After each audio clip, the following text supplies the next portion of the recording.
Alhamdulillah,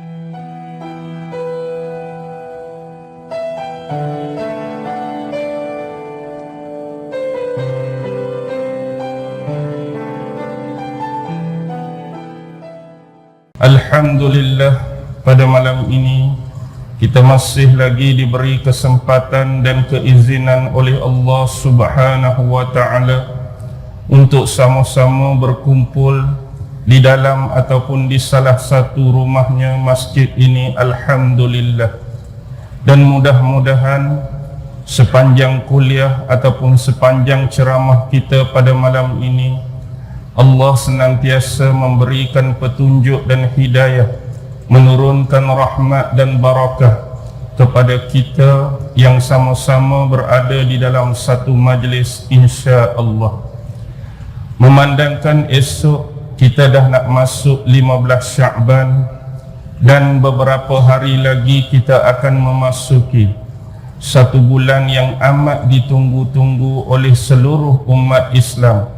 Bukan sahaja khasnya di Malaysia, tetapi umumnya di seluruh dunia, yaitu bulan Ramadan Al-Mubarak. Memandangkan atas hal tersebut, malam ini secara santai kita akan membicarakan peristiwa-peristiwa dan sejarah yang pernah berlaku di dalam 2 bulan sebelum kedatangan Ramadan, yaitu peristiwa dan sejarah yang berlaku di dalam bulan Rejab dan peristiwa dan sejarah yang berlaku di dalam bulan Sya'ban. Bila kita menyebut bulan Rejab secara umum, tentu perkara yang paling penting dan paling utama yang sentiasa berada di sisi dan di hati seluruh umat Islam ialah peristiwa besar yang pernah berlaku kepada Nabi Muhammad sallallahu alaihi wasallam, yaitu peristiwa Isra dan Mi'raj. Satu peristiwa yang mana Rasulullah sallallahu alaihi wasallam diberi penganugerahan dan pengijazahan satu ibadat yang khusus secara terus daripada Allah Subhanahu wa ta'ala, yaitu ibadat salat. Hampir setiap ataupun saban tahun umat Islam meningkatkan dan meninggikan syiar-syiar di dalam agama, terutama perkara-perkara yang berkaitan dengan kisah-kisah, peristiwa-peristiwa dan sejarah besar yang ada penisbahan dengan diri Nabi Muhammad sallallahu alaihi wasallam. Secara sepintas lalu, antara syiar-syiar lain yang diangkat oleh umat Islam selain daripada memperingati peristiwa Isra dan Mi'raj, umat Islam juga memperingati peristiwa hijrah Nabi Muhammad sallallahu alaihi wasallam. Umat Islam juga memperingati malam nuzul Al-Quran. Umat Islam juga memperingati majlis Maulidur Rasul dan peristiwa-peristiwa yang lain. Cuma secara umum, secara positif, mengingatkan hal ini diperingatkan hampir setiap dan saban tahun. Sebagai contoh, bila kita memperingatkan tentang peristiwa Isra dan Mi'raj, secara umum di hadapan saya, kalau ada yang berusia ataupun berumur 30 tahun, mungkin dah berbelas-belas kali di dalam hidupnya diperdengarkan tentang kisah Isra dan Mi'raj. Di hadapan saya yang berumur 40 mungkin dah berpuluh-puluh kali mendengar kisah Isra dan Mi'raj sepanjang hidupnya. Apapun intipati yang terkandung di dalam peristiwa besar Isra dan Mi'raj ialah salat, ialah sembahyang. Dalam keadaan setiap tahun memperingatkan tentang salat, tetapi yang menjadi kesedihan bagi kita, dalam setiap tahun itu jugalah masih ramai lagi umat Islam di luar sana yang meninggalkan ibadah salat, yang tak mau tunduk sujud kepalanya kepada Allah Subhanahu wa ta'ala. Dalam masa yang sama kita memperingati setiap tahun Majlis Nuzulul Quran yang ada keterkaitan dengan penurunan wahyu daripada Allah kepada Nabi Muhammad. Intipatinya Quran, Quran, Quran, baca Quran, baca Quran, baca Quran. Tapi yang menjadi kesedihan dan sayangnya bagi kita, di luar sana masih ramai umat Islam yang mencuaikan Al-Quran dan bacaannya, yang melengahkan Al-Quran dan bacaannya, sampai ada di antara kita mungkin hampir berminggu, berbulan dan bertahun yang tidak pernah menyentuh Al-Quran. Dalam mana kita memperingati tentang Maulidur Rasul, yang mana di dalamnya adalah peringatan kepada Nabi melalui amalan yang paling utama, iaitu berselawat. Tiap-tiap tahun berselawat, yang jadi sedih dan sayangnya bagi kita, di luar sana masih ramai lagi umat Islam yang melupakan Rasulullah melalui amalan-amalan berselawat. Jadi cuba kita bayangkan kalau syiar-syiar sebesar ini dihapuskan terus dalam masyarakat, syiar-syiar yang sebesar ini dikikis dan dinafikan dalam masyarakat. Sementara semua perkara ini diperingatkan, masih banyak lagi manusia-manusia yang lalai daripadanya. Apatah lagi kalau dibuang dan dihapuskan terus dari masyarakat, apatah kita mengharapkan makin ramai umat Islam yang akan datang ke masjid?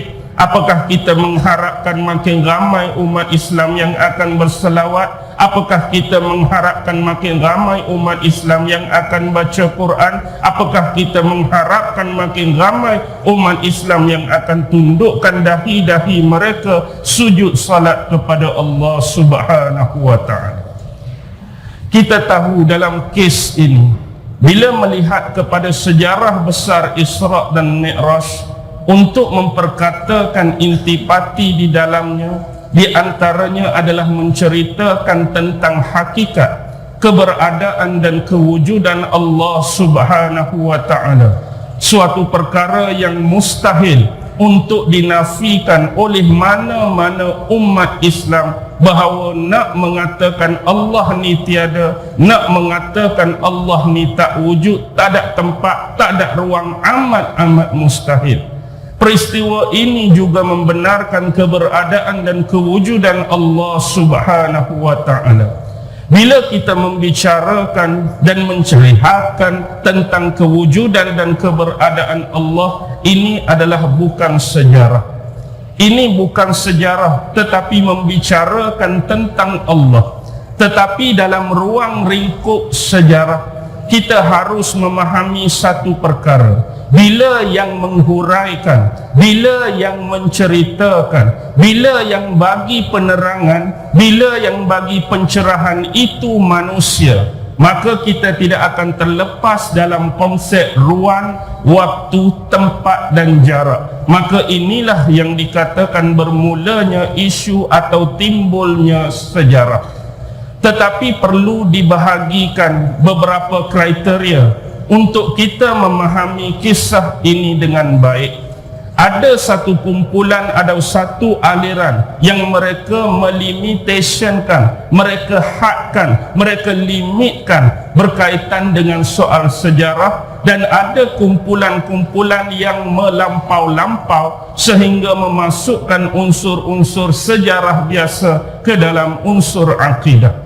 Sebagai contoh, kita umat Islam, apapun yang ada penisbahan dengan kehidupan Nabi Muhammad sallallahu alaihi wasallam, tidak kira yang dikeluarkan oleh Nabi berunsurkan akidah, sama ada yang dikeluarkan oleh Nabi berunsurkan syariat, sama ada yang dikeluarkan oleh Nabi berunsurkan adab, etika, ihsan ataupun tasawuf. Ini adalah intipati asas di dalam agama.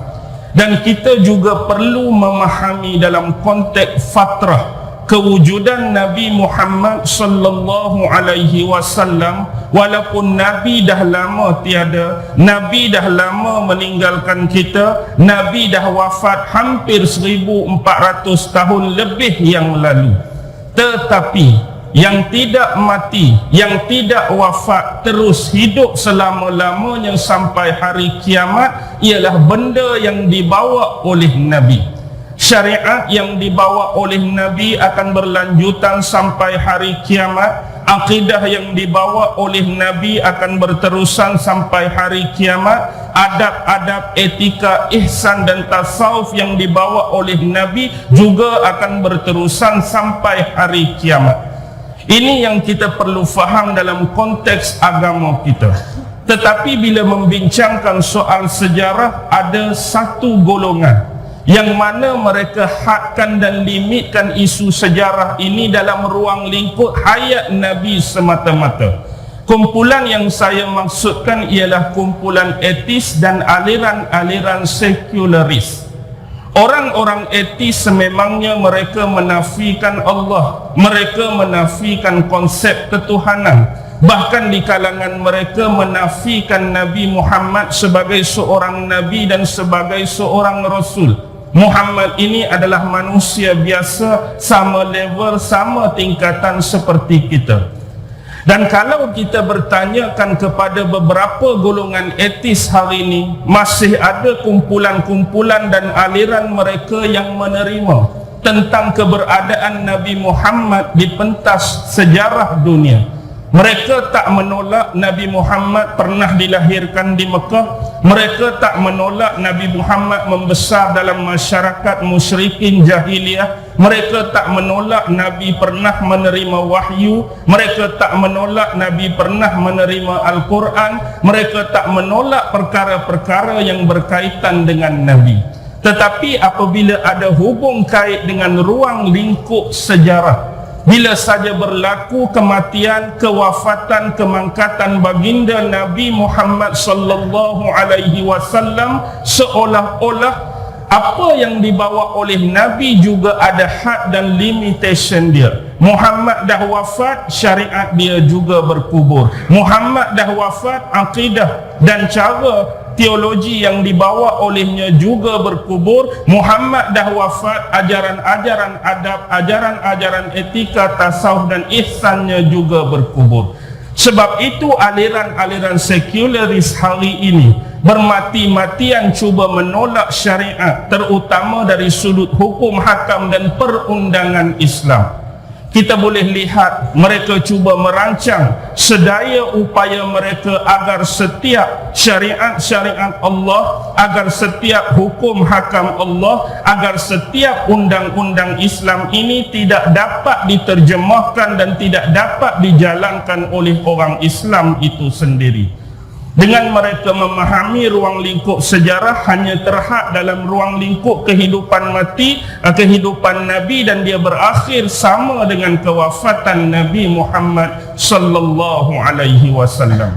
Sebab itulah sering kita mendengar perkataan-perkataan dan kalimah-kalimah yang kurang enak, perkataan-perkataan dan kalimah yang kurang manis. Hukum hakam Islam ini adalah zalim. Hukum hakam Islam ini adalah kuno. Hukum hakam Islam ini berundur ke belakang. Hukum hakam Islam ini undang-undang rimba. Hukum hakam Islam ini benda-benda yang akan memudaratkan masyarakat. Ini adalah tomahan-tomahan, ini adalah tuduh-tuduhan yang sengaja dikreat dan direka-reka semata untuk mematikan semangat perundangan Islam ini agar terus berkubur, dan jangan cuba sesiapa pun untuk mengangkat dan memertabatkannya kembali selepas kewafatan Muhammad.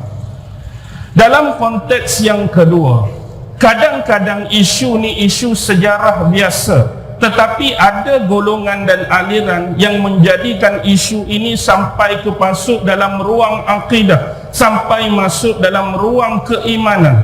Ini biasanya berlaku kepada satu aliran Syiah yang disebut Syiah Imam 12, ataupun nama lain dia Syiah Rafidah, atau nama lain dia Syiah Isna Asyariyah. Jadi Syiah ini banyak kelompok dia, aliran dia, pecahan dia, sekte. Tetapi yang menjadi dominan bagi Syiah Imam 12, mereka meyakini dan mempercayai sampai memasukkan ini dalam ruang lingkup akidah. percaya kepada imam-imam 12. Siapa tak percaya kepada imam-imam 12, maka dia kufur, terkeluar daripada Islam yang diimani oleh mereka.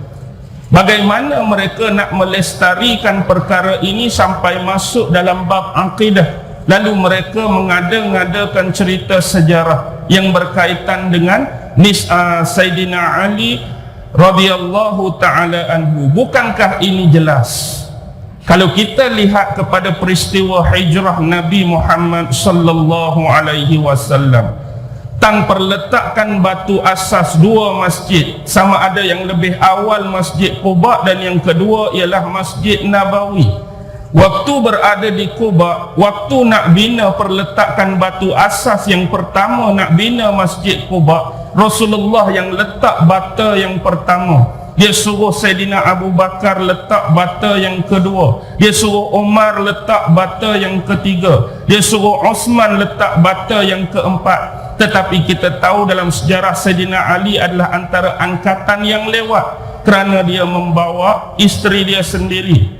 Siapa? Fatimah. Dia bawa isteri Abu Bakar, Ruman. Dia bawa anak kepada Abu Bakar dengan Ruman, kakak kepada Aisyah, siapa? Asma. Dan adik-beradik kepadanya yang lain. Kalau kita tahu, dia yang mengambil tempat Nabi waktu malam, hatam ganti tempat tidur siapa? Sayyidina Ali, menyebabkan dia lewat. Jadi bata yang kelima siapa yang Nabi suruh? Ammar bin Yasir, ambil tempat tu. Jadi bila Nabi dah sampai ke bumi Quba, berhijrah bersama Nabi ke bumi Madinah, sekali lagi berlaku perkara yang sama. Bila Rasulullah nak letak perletakan batu asas, nak bina Masjid Nabawi, Rasulullah letak bata yang pertama, Abu Bakar kedua, Umar ketiga, Osman keempat, dan Ali yang kelima. Kemudian Rasulullah bersabda, hum al-khulafa'i min ba'di. Mereka adalah khalifah-khalifah selepas peninggalan aku nanti. 4 orang ni Nabi sebut adalah khalifah-khalifah aku. Cuma tang siapa dulu, tang siapa kedian, siapa letak dulu, siapa yang kedua, ketiga, keempat, sudah diarahkan sebagaimana perintah Nabi Muhammad sallallahu alaihi wasallam. Bagi orang Syiah, Imam 12 dia mengangkat wasiat Ali. Kalau benar-benar wasiat ini datang daripada Nabi dan menjadi satu kepentingan secara jujur, realistik dan logistik, Ali tak akan berdiam diri. Ali akan mengangkat isu ini sebagai tema yang utama, kerana ini adalah hak dia. Nabi benar-benar berpesan kepada aku, memperingatkan kepada aku tentang hal ini. Bila beliau wafat, kena angkat aku. Beliau wafat, aku kena jadi khalifah. Dan ini pasti disuarakan kepada sahabat-sahabat besar dan senior yang lain.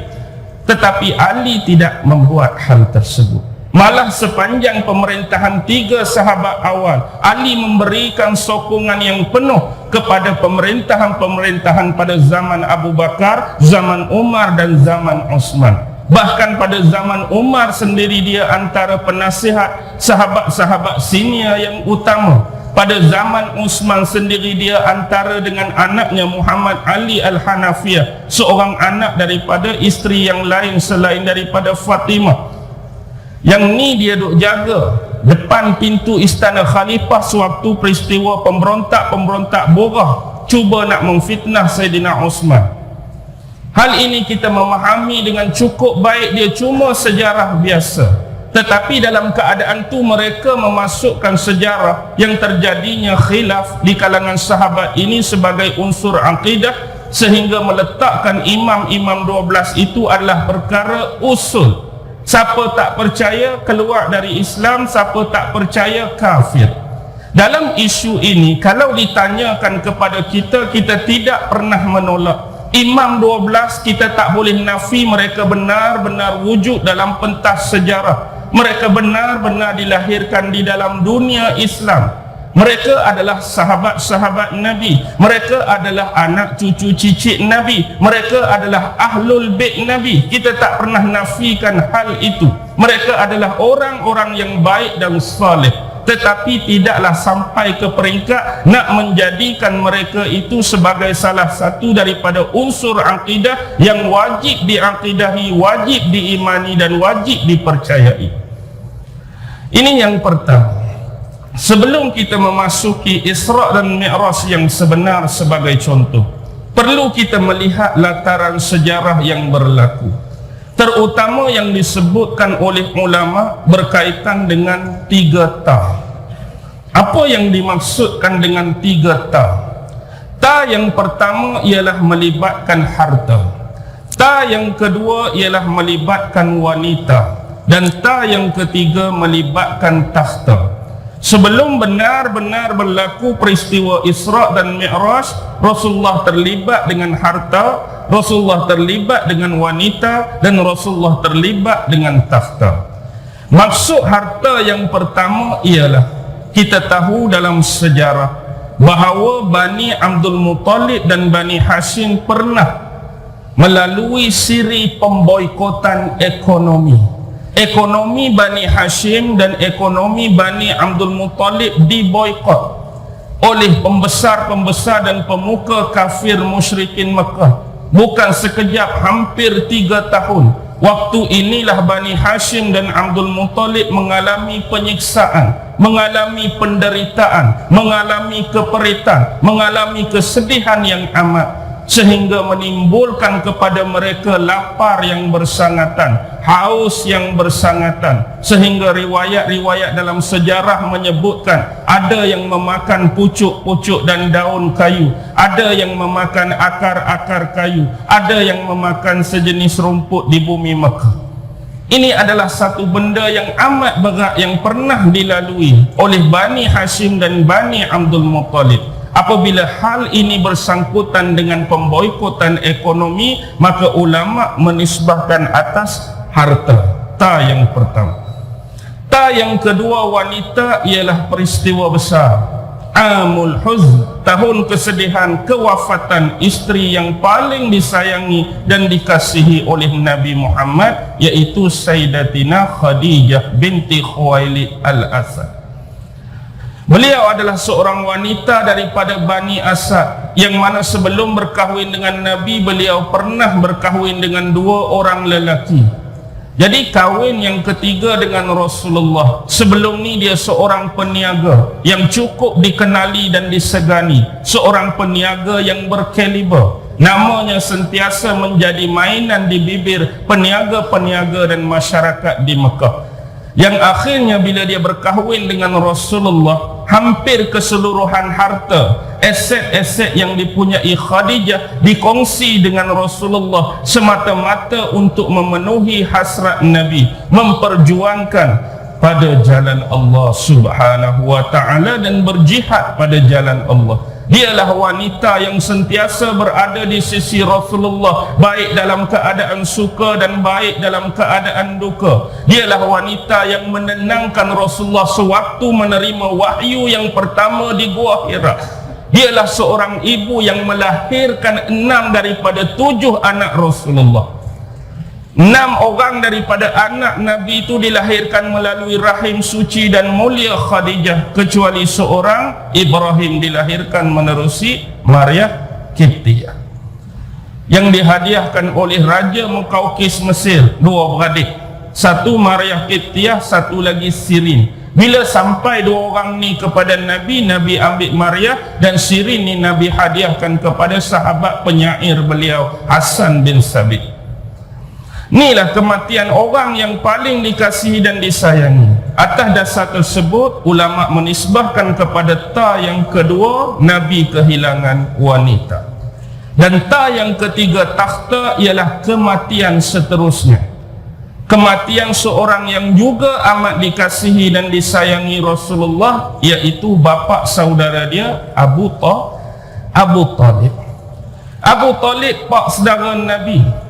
Dan kita melihat dengan cukup indah dan jelas sewaktu pesanan dan wasiat antara yang terakhir yang diucapkan oleh datuk dia, Abdul Muttalib. Waktu Abdul Talib hampir-hampir nak wafat, dia minta kepada salah seorang anak dia untuk menjaga Nabi selepas dia meninggal nanti. Jadi dalam anak-anak dia yang ramai ni, dia minta kepada Abu Talib. Kalau kita tengok spesialis anak-anak Abdul Muttalib, yang paling kaya Abbas, tetapi Nabi tidak diserahkan kepada Abbas. Yang paling gedebe disegani Hamzah bin Abdul Muttalib, tetapi dia tidak menyerahkan Nabi kepada Hamzah. Yang paling berpengaruh dalam kebangsawanan masyarakat kafir musyrikin Mekah, Abu Lahab, Nabi tidak diserahkan kepada Abu Lahab, tetapi Nabi diserahkan kepada Abu Talib yang serba-serbi kekurangan, sama ada dari sudut harta dan juga kehidupan. Walaupun demikian, tokoh ini amat disegani di kalangan pembesar-pembesar dan musyrikin Mekah. Dengan ketokohan dan disegani itulah setiap kali kafir-kafir musyrikin Mekah memberikan ancaman-ancaman, tomahan, cacian dan makian kepada Rasulullah, sosok yang sentiasa defend, pertahan dan protek Nabi, inilah Abu Talib. Tapi sampai masa begitulah, Abu Talib dipanggil oleh Allah Subhanahu wa taala. Khadijah wafat 619 Masihi dan Abu Talib wafat 620 Masihi. Berselang cuma 1 tahun, Rasulullah kehilangan 2 individu yang begitu dekat dengan hati Nabi. Jadi sebab dia melibatkan ketokohan, inilah disebutkan dan dinisbahkan dengan takhta. Jadi lepas tiga peristiwa ni, barulah peristiwa Isra dan Mi'raj benar-benar terjadi kepada Nabi Muhammad. Dan ulama-ulama tasawuf merumuskan, sebagaimana Nabi Muhammad, begitulah kita manusia biasa. Sesiapa pun di kalangan kita manusia yang hati dan diri dia nak mi'raj kepada Allah Subhanahu wa taala, dia harus meninggalkan ketiga-tiga ta tadi. Siapa yang benar-benar nak mi'raj pada Allah, kena melupakan soal harta. Siapa yang nak mi'raj pada Allah, kena lupakan soal wanita. Siapa yang nak mi'raj pada Allah, kena melupakan soal tahta, soal gelaran dan soal pangkat. Kita nak naik mi'raj pada Allah, tidak boleh ada gangguan ketiga-tiga unsur ni, pasti tidak akan dapat dibawa bersama. Tetapi sebelum benar-benar Isra dan Mi'raj berlaku, kita pasti ingat satu peristiwa yang mana Rasulullah cuba melebarkan sayap dakwahnya selain daripada bumi Mekah. Tapi Rasulullah tak pergi ke Madinah, Rasulullah try ke bumi Taif. Rasulullah try bumi Taif, satu bumi yang muka buminya banyak dilatari oleh bukit-bukit dan gunung ganang. Satu tempat yang mana ketinggiannya 1789 meter dari paras laut. Ini adalah satu tempat yang subur dengan tanam-tanaman, dengan buah-buahan, dengan sayur-sayuran. Di situ ada gunung, banyak gunung-gunung besar dan hebat. Ada gunung Sahrawat, ada gunung Al-Hada, ada gunung Al-Ashir dan sebagainya. Rasulullah cuba melebarkan sayap dakwahnya di bumi ini. Tetapi sayangnya dakwah Rasulullah yang waktu itu bertemankan anak angkat dia Zaid bin Harisah. Dia pergi dengan Zaid bin Harisah cuma berdua, mengharapkan pertolongan daripada Allah agar membukakan hati penduduk-penduduk di Taif untuk menerima dakwah dan seruan Islam. Tetapi sayangnya dakwah dan seruan Rasulullah ini tidak diterima. Malah Rasulullah diperolok-olokkan, Rasulullah dicaci, Rasulullah dimaki dan seterusnya, diupah anak-anak kecil di jalanan untuk melempari dan melontari Rasulullah dan Zaid bin Haris. Rasulullah menerima pukulan-pukulan anak batu di atas kepala Nabi, di atas belakang Nabi, di atas tangan dan kaki Nabi, sehingga bercucuran keluarnya darah-darah yang mulia daripada beberapa anggota Nabi. Ini adalah hal yang cukup menyedihkan dan menyayat hati kita. Bagaimana bila Rasulullah menerima lontaran dan lemparan sedemikian banyak, anak angkat dia Zaid cuba protek Nabi, melindungi tubuh Nabi dengan tubuh dia. Bila Nabi tengok hak batu pula banyak kena kat Zaid, Nabi pula tukar position, duk belakang Zaid, protek Zaid, sama-sama protek. Ini adalah kelebihan akhlak yang kalau kita tengok boleh menitiskan air mata kita bagaimana Rasulullah hubungan dia dengan para sahabat-sahabat dia. Dan kita boleh bayangkan perkara yang sebesar ini berlaku dalam diri dan jiwa seorang Zaid bin Harithah. Agak-agak kalau Allah menempatkan kita di tempat Zaid, peristiwa ini akan kita kenang sampai kita mati. Hanya berdua dengan Rasulullah menerima bebanan yang begitu besar dan teruk ini pasti akan diingati oleh sesiapa pun, hatta seorang sahabat yang bernama Zaid bin Harithah. Bila mengenangkan peristiwa ini, sekurangnya hati Rasulullah terubat bila salah seorang penjaga kebun kepada dua musyrikin Mekah, yaitu Adas, masuk Islam. Adas bukan orang Mekah, Adas bukan orang Madinah, bahkan hatta Adas bukan orang Taif pun. Adas datang daripada Nineveh. Dulu dia adalah Assyrian Empire. Lani duk kawasan Syria, dulu kawasan Iraq. Itu adalah kawasan tempat seruan dakwah dan ajakan masyarakat Nineveh berada pada zaman Nabi Allah Yunus alaihi salam. Itu bumi Nabi Yunus dulu. Bila Nabi bercerita kepada dia tentang Nabi Yunus, inilah membuka pintu hati Adas untuk menerima Islam yang dibawa oleh Nabi Muhammad. Bahkan pernah ditawarkan kepada Nabi oleh malaikat-malaikat yang menjaga gunung dan bukit untuk menghempakkan dua gunung dan bukit atas kepala-kepala orang-orang Taif. Tapi Nabi menolak, sebab Nabi vision dia ke depan. Nabi tahu mungkin hari ini berlaku penafian dan penolakan, tetapi Nabi mengharapkan sesuatu yang lebih besar. Anak-anak dan cucu cicit keturunan mereka di kemudian hari akan menerima Islam. Tapi kalau benda yang sama diminta oleh malaikat untuk ditawarkan pada kita, agak-agak lagu mana? Tuan-tuan, ramai orang duk ejek ustaz ni, malaikat gunung lah ni. Orang duk kata macam-macam, agak-agak saya ambil dua, saya pergi hempak atas kepala mereka. Lah ni nak pilihan raya, dua-dua don saya empat, lagu mana? Oh cantik juga, pilih 3 don pun tak apa, 14 don pun tak apa. Tu kita mati hak tu habis generation. Tapi Nabi dia pandang lain. Nabi pandang masa depan. Itulah yang terjadi. Akhirnya bumi Taif, bumi dua sahabat besar, Mughirah ibn Syu'bah, Urwah bin Mas'ud As-Saqafi ini didatangkan oleh Allah. Terbukanya pintu-pintu hidayat buat mereka. Selepas itu barulah terjadinya peristiwa besar Isra dan Mi'raj. Yang inilah dirakamkan oleh Allah di dalam Quran di awal surah Al-Isra. Subhanalladzi asra bi'abdihi laylan minal masjidil harami ilal masjidil aqsa alladzi barakna hawlahu linuriyahu min ayatina innahu huwas sami'ul basir.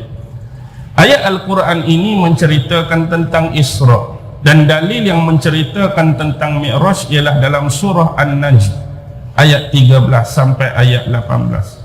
Walaqad ra'ahu nazlatan ukhra inda sidratil muntaha indaha jannatul ma'wa sampai ayat 18. Kisah Rasulullah melihat rupa sebenar malaikat Jibril alaihi salam. Subhanalladzi asra bi'abdihi layla. Maha suci Allah yang telah memperjalankan seorang hambanya, yakni merujuk kepada Nabi Muhammad sallallahu alaihi wasallam, layla, sebahagian daripada malam. Subhanalladzi asra, yang telah memperjalankan. Ayat ni cukup jelas bagi mata-mata hati yang mahu melihat, mata-mata hati yang mahu memahami. Rasulullah Isra dan Mi'raj bukan dengan kodratnya sendiri. Rasulullah Isra dan Mi'raj bukan dengan kuasanya sendiri. Rasulullah Isra dan Mi'raj bukan dengan force-nya sendiri, bukan dengan tenaganya, tetapi jelas ayat ni Rasulullah diperjalankan. Ini bermaksud Rasulullah dituntun. Rasulullah dipimpin, Rasulullah disokong, Rasulullah didukung. Kehendak ini, ilmu ini datang daripada Allah, tetapi wasilah perantaraan yang menjalankan misi ini ialah makhluk-makhluk Allah dari kalangan malaikat-malaikatnya. Dan dalam peristiwa ini ada malaikat Jibril, dalam peristiwa ini ada malaikat Mikail, dan ada riwayat menyebut malaikat Israfil, dan lebih jauh ada riwayat menyebut sebahagian besar malaikat-malaikat yang lain yang tidak diketahui nama-nama mereka. Bila Rasulullah diperjalankan, maksudnya ada benda yang membawa Rasulullah. Jadi dalam kes ini tak ada dalam Al-Quran, tetapi diceritakan menerusi hadis-hadis sabdaan Nabi Muhammad sallallahu alaihi wasallam. Yang Nabi tunggang, yang Nabi naik sejenis tunggangan yang diberi nama burrak. Burrak. Kalimah burrak sama seperti barq. Apa maksud barq? Kilat. Barqun kilat, sepantas kilat, secepat kilat. Buraq ni digambarkan oleh hadis-hadis Nabi adalah binatang semirip kuda, lebih tinggi daripada himar, lebih rendah daripada bighal, dan berwarna putih melata, yakni putih keseluruhan, dan pergerakan perjalanannya sejauh mata memandang sekali melangkah. Memang laju semua. Dan hari ini kita nak bagi mudah faham bagaimana Rasulullah dapat melakukan perjalanan baik atas nama Isra' dan Mi'raj cuma dalam tempoh sebahagian daripada malam. Analogi perjalanan ni kita masuk dalam teori ruang, waktu dan jarak. Analogi mudah. Hari ini saya minta abang kat depan, saya minta dia untuk berjalan kaki. Masa yang saya bagi, tempoh yang saya bagi cuma 30 minit, setengah jam. Abang ni pun start jalan, sampai tempoh setengah jam, saya tiup whistle. Agak-agak jarak yang mampu dia capai dengan berjalan kaki selama setengah jam berapa kilo? Tak payah tepat, agak-agak aja. Orang berjalan kaki setengah jam berapa kilo mampu capai? Agak-agaknya 5 kilo. 5 kilo. Habis pada kilometer yang kelima, saya minta abang ni berlari pula. Tadi berjalan, berlari juga masa sama setengah jam. Penat ustaz, jalan tadi pun dah setengah jam, 5 kilo. Bayangkan soal penat, soal letih, lelah duduk tepi, sentiasa bertenaga sebab power root duduk bagi kat tepi jalan. Dia lari setengah jam, kalau jalan 5 kilo kita double, boleh tak? Agak-agak aja double. Bila dia lari berapa kilo mampu capai? 10 kilo. Sampai di kilometer yang ke-10, saya tunggu di situ bagi satu kunci. Abang, ini kunci. Motor kris ada duduk kat depan. Motor kris ni percuma, terbalik pun tak apa, aksiden pun tak apa, koyak rabak pun tak apa, pecah pun tak apa, minyak dah isi penuh. Naik selama setengah jam. Dia pun naik motor. 1214, 1214, 1214. Agak-agak kris 1214 setengah jam berapa kilo? Agak-agak je 60. Pakcik kata 60 kilo. Habis di kilometer yang ke-60, satu lagi kunci. Saya bagi dia kunci BMW 7 Series. Juga minyak penuh. Nak naik lagu mana pun naiklah. Dia pun start naik. 2224, 2224, 2224. Agak-agak berapa kilo? BMW 7 Series. 200 kilo, letaklah 200 kilo. Elok-elok je kilometer yang ke-200 sampai depan airport Salahuddin. Airport apa? Subang kan?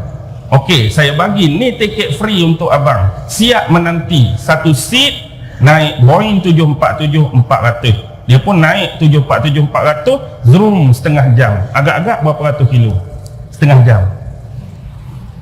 agak-agak je 300-400 kilo boleh capai. Elok-elok 300-400 kilo sampai di airport Changi, Singapura. Naik satu lagi flight, tiket free, Concorde. Naik Concorde pula setengah jam, agak-agak berapa ratus kilo, ke 1000 kilo, wallahualam lah, 1000 lah kilo. Elok-elok je sampai di kilometer yang 1000, kapal terbang Concorde mendarat. Nampak tak depan tu roket, sama macam Syekh Muzaffar nak naik Soyuz. Naik free, saya bayar. Naik Soyuz, tapi kali ni kok atas dah. Nak Mi'raj lah, tadi Isra' je semua. Kok datar, ni Mi'raj. Naik kok atas setengah jam, agak-agak berapa ribu kilo? Berpuluh-puluh ribu kilo dalam masa setengah jam. Okey, tu je hak mampu untuk kita alam bawah. Jadi di sini poin dia, walaupun masa yang kita beri adalah sama, setengah jam, setengah jam, setengah jam, tetapi yang telah membezakan jarak capaian kita ialah bergantung kepada material dan kenderaan yang kita guna untuk bawa kita. Bila dia jalan kaki adalah 5 kilo, bila dia berlari 10 kilo, tapi bila kenderaan yang bawa dia motokris dah 30, bila kenderaan yang bawa dia BMW 7 Series dah 100 kilo, bila yang bawa dia Concorde dah beratus kilo, bila yang bawa dia Soyuz dah beribu kilo. Tu cerita hal-hal material, barang-barang tunggangan dan naikkan atas dunia. Tetapi yang bawa Nabi motokris ke? Yang Nabi naik BMW 7 Series ke? Yang Nabi naik Soyuz ke? Tidak. Buraq. Buraq datang daripada unsur alam atas, daripada syurga. Sama levitasi dengan yang dijadikan Allah, malaikat-malaikat Allah daripada cahaya. Bila dia datang daripada alam atas, kita tengok dulu buraq, barq, kilat. Tetapi kita harus faham satu benda. Kita harus faham setiap kejadian Allah jadikan itu ada sebab-sebab dan musababnya. Setiap sesuatu itu pasti didahului oleh sebab. Dengan bahasa mudah, sebab mendahului sesuatu. Bila saya sebut sebab mendahului sesuatu, tuan-tuan boleh terima ke nak tolak? Sebab mendahului sesuatu, terima? Memang begitu. Sebab mendahului sesuatu, tetapi setiap pendahuluan itu tidak menjadi dasar dan keutamaan. Dia penyebab kepada terbit dan timbulnya sesuatu. Pening tak? Pening tak? Analogi mudah macam ni. Kita ambil meriam. Kita ambil meriam macam perang dulu-dulu lah, meriam besi tu. Kita ambil peluru dia yang bulat macam bola bowling, kita masukkan kat muncung depan. Kita pun tarik dia punya pembidah dia ni, pam, kita tembak. Baik, pertanyaan dia yang pertama, benda paling awal muncul dan kelihatan pada muncung meriam tu apa? Benda paling awal kita boleh tengok kilatan cahaya dah. Kita nampak cahaya dulu pada muncung meriam. Ini membuktikan bahawa walaupun dia paling awal, tetapi cahaya itu bukanlah penyebab kepada bunyi pom tu. Walaupun dia paling awal hak kita tengok, tapi bukan sebab cahaya tu yang bunyi pom, bukan sebab cahaya. Dan yang kedua, walaupun dia paling awal, bukanlah sebab cahaya yang terlontarnya peluru tu keluar daripada muncung meriam tu. Ke sebab cahaya? Sebab cahaya ke bunyi pom tu? Bukan sebab cahaya. Bukan sebab cahaya yang melontarnya peluru. Walaupun dia paling awal, bukan sebab dia. Ni teori ahli fizik David Hume. Sebelum David Hume, dah lama ulama-ulama besar kita sebesar Imam Al-Ghazali memberikan satu contoh yang lebih mudah. Walaupun kokokkan ayam jantan setiap pagi lebih awal, tapi dia bukanlah pendahuluan kepada terbitnya fajar matahari. Kalau kira secara basic, antara matahari dengan ayam kokok, siapa dulu? Hak biasa-biasa. Ayam dulu tak? Kuk, kuk, kuk, kuk, kuk, kuk, kuk, kuk, kuk. Lepas ayam tu duduk, baru matahari naik. Tapi matahari naik tu sebab ayam kokok ke bukan sebab ayam kokok? Sebab ayam ke? Walaupun ayam pokok lebih awal, tapi bukanlah pokokkan ayam tu menyebab matahari naik. Kalau ayam demam hari tu lagu mana?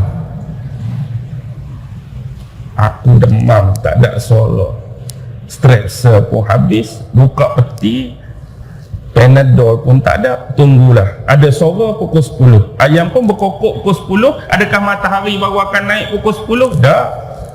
Matahari pun buat demand, ayam ni pagi-pagi berkokok, pagi ni lambat pula, biarlah aku tunggu pukul 10 baru keluar. Pukul 10 ke ayam kokok tak kokok, dia keluar juga. Bukan sebab ayam, walaupun ayam mendahului. Ni teori, setiap pendahuluan bukan menjadi dasar kepada terbit dan munculnya sesuatu. Dan bila kita membicarakan tentang konsep burak cahaya, cahaya ni dia banyak jenis. Walaupun kita sebut cahaya atas dasar perkiraan ilmu dunia kita, kita belajar sains dulu, cahaya ada dua kan. Satu dipanggil cahaya hidup, satu dipanggil cahaya mati. Satu dipanggil visible light, satu dipanggil invisible light. Visible light, cahaya hidup ni, cahaya hak kita ni lah. Maksudnya dengan cahaya lampu kita boleh nampak benda-benda ni. Dengan cahaya matahari kita boleh nampak benda-benda ni. Ni visible light. Satu lagi cahaya mati, invisible light, yang kita panggil macam microwave, yang kita panggil radio wave, yang kita panggil X-ray, yang kita panggil gamma ray, yang kita panggil infrared, yang kita panggil ultraviolet dan sebagainya, tu dipanggil invisible cahaya. Bila melihat keadaan hal tersebut, kita dapat tahu dah, walaupun kata cahaya, level, kualiti, mutu dan value hak kita sebut cahaya pasti tidaklah sama. Cahaya lampu ni dengan cahaya lampu Stadium Shah Alam, mana lebih kuat, mana lebih tinggi? Sama-sama lampu je, sama-sama cahaya. Agak-agak hak ni lebih kuat ke hak stadium lagi kuat? Hak stadium lagi kuat. Cahaya di stadium dengan cahaya hak TMB paling besar, hak mana lagi kuat? Hak TMB paling besar. TMB dengan matahari, matahari lagi besar. Bila kita tengok konsep ni, tengok dalam surah Taha, peristiwa Nabi Musa dipanggil oleh Allah dan diajak berbicara secara langsung dengan Allah di Al-Muqaddas Tua, lembah suci yang bernama Tua. Habis isu perbicaraan ni, Nabi Musa nak melakukan satu permohonan, permintaan. Apa permintaan Nabi Musa pada Allah? Dia nak tengok apa? Dia nak tengok Allah. Tapi mampu atau tak mampu, Allah datangkan cahaya. Dan cahaya ni bila kena pada gunung, kena pada bukit, apa jadi? Apa jadi kat bukit tu? Pecah, berkecah, musnah. Tu cahaya juga, tapi bila kena bukit, cahaya tu dijadi dan diciptakan oleh Allah pecah. Kalau kita nak kata cahaya ni sama, suruh TMB bawa lampu dia hak paling besar, pi tanda mana-mana bukit dan gunung, kita tengok malam ni pecah ke tak pecah? Agak-agak pecah ke tak? Tak pecah-pecah pun start, tak besar lah ni, dah tak pecah, nak lagu mana? Matahari hari-hari dah duk tanda, tak pecah juga. Tapi malam tu Allah datangkan sekali tu je, ini membuktikan value, mutu dan nilai cahaya Allah yang buat tu lagi tinggi. Begitulah antara burak dengan Jibril. Walaupun sebut burak cahaya, Jibril cahaya, tentunya cahaya Jibril lagi tinggi. Di mana kita nak tahu cahaya Jibril lagi tinggi? Contoh, tiap-tiap malam kita buka jendela rumah kita. Bila kita buka jendela rumah kita, kita nampak makhluk-makhluk Allah, penciptaan-penciptaan yang Allah cipta sendiri dalam Quran, bukan? Bintang-bintang bergemerlapan, bulan, matahari. Bintang Allah cerita dalam Quran, bulan Allah cerita dalam Quran, matahari Allah cerita dalam Quran. Kita tengok cahaya bulan. Sebenarnya cahaya bulan yang kita tengok malam-malam tu betul-betul cahaya bulan ke tampanan cahaya matahari? Tampanan cahaya matahari. Bulan tak ada cahaya. Sebab itulah salah seorang filosof Islam, Ibn Sina kan, kita selalu duk menyebut jadilah diri kamu ibarat lilin. Jadilah diri kamu ibarat lilin yang membakar diri semata-mata nak menerangi orang lain. Ibn Sina berbeza. Dia kata, jangan sesekali jadikan diri kamu seperti lilin yang membakar diri semata-mata nak menerangi dan mencerahkan kehidupan orang lain, tapi diri sendiri terbakar dan tersiksa. Tetapi jadilah diri kamu seperti bulan. Setiap kali dia bertentangan dengan matahari, dia sentiasa mendapat cahaya baru. Malam ni cahaya baru, malam esok cahaya baru, malam lusa cahaya baru. Ibarat yang dia bawa ni ialah bagaimana nak mencari seorang kawan. Carilah seorang kawan, anggap kita ni seperti bulan, kawan tu seperti matahari. Setiap kali jumpa kawan kita ni, ada saja ilmu baru yang dia bagi, ada saja benda baru yang dia bagi, ada saja rekomendasi baru yang dia bagi. Jarak bumi dengan bulan 350,000 kilometer. Jauh. Kita bukan orang sains, bukan saintis. Yang ini direkodkan oleh ahli sains dan ahli NASA. Tak tahulah kalau jarak ni dah berubah, wallahu alam. Setakat yang kita tahu sebelum ni 350,000 kilometer. Dan cahaya ni boleh bergerak sejauh mana? Juga direkodkan oleh saintis, cahaya boleh bergerak 300,000 kilometer per second. Duduk sini, satu saat 300,000 kilo cahaya boleh pergi. Satu saat. Bumi bulan 350,000 kilometer. Ini bermaksud untuk cahaya bulan sampai kepada bumi tak sampai 2 second pun. Second lebih sikit-sikit je dah sampai cahaya tu.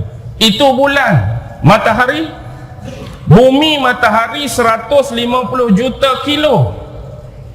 Nisbah atas 1 second 300,000 kilo. Masa untuk cahaya matahari sampai ke bumi 8 minit kurang lebih. 8 minit. Sebab itulah setiap hari bila kita menerima pancaran cahaya matahari yang pertama, sebenarnya matahari yang kita tengok tu bukanlah on the spot matahari tu, tapi matahari yang kita tengok pada sinaran matahari yang pertama adalah matahari 8 minit lepas. Matahari dah keluar, cahaya tak sampai lagi, dia dah ada dah. Seminit, 2 minit, 3 minit, 4 minit, ada dah, tak sampai lagi. 5 minit, minit ke-8 baru sampai. Jadi bila kita tengok tu sampai cahaya yang pertama, sebenarnya matahari ni 8 minit lah duduk sini. Cuma cahaya tu baru sampai minit ke-8. Jauh. Tu matahari, banyak lagi planet, banyak lagi bintang-bintang yang lebih jauh jarak dan perjalanan dia daripada bumi, yang di luar jangkauan kita untuk menilai, untuk menganalisis hal-hal tersebut, kecuali yang dibukakan tabir dan hijab ilmu tersebut oleh Allah kepada kita berdasarkan kepada bantuan alat-alat teknologi yang moden dan tercanggih abad ini. Itu je kita mampu capai. Hak tak mampu, lebih lagi. Jadi bila kita faham hal ini, betul lah Allah sebut, suruh kita ni berfikir tentang makhluk-makhluk ciptaan dia, jangan duk fikir pasal zat dia.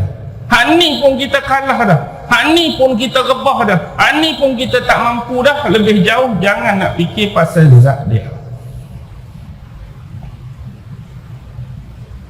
Lepas tu siapa yang memandai-mandai 300,000 km per second ni? Siapa nak memandai? Tak ada siapa nak memandai.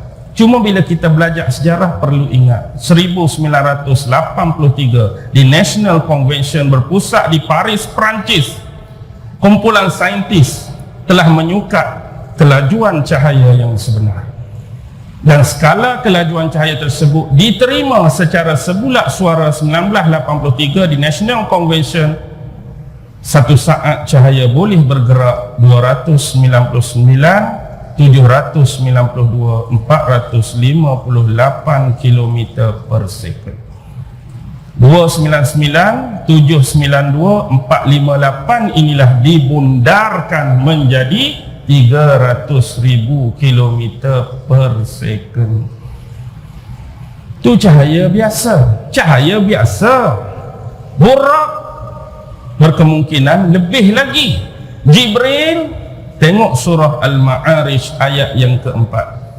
ta'rujul malaikatu warruhu ilaihi fi yaumin kana miqdaruhu 50,000 sanah. Satu hari bersamaan dengan 50,000 tahun. Jibril duk naik. Satu hari Jibril naik, kalau kita nak buat perjalanan yang sama, nak sampai tempat Jibril mampu capai dalam satu hari, kita perlu ambil masa 50,000 tahun. Dah kita umur 50 pun dah padam, patah lagi hak 50,000 tahun. Bila ini kita dapat, automatik kita kena ganda jumlah cahaya tadi, kena kali 50 lah, baru tengok kodrat sebenar kekuatan Jibril bergerak.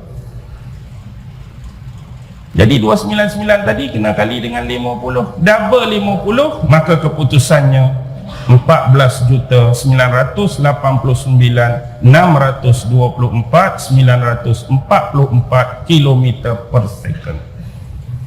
14,989,624,944 dibundarkan jadi 15 juta kilometer per second.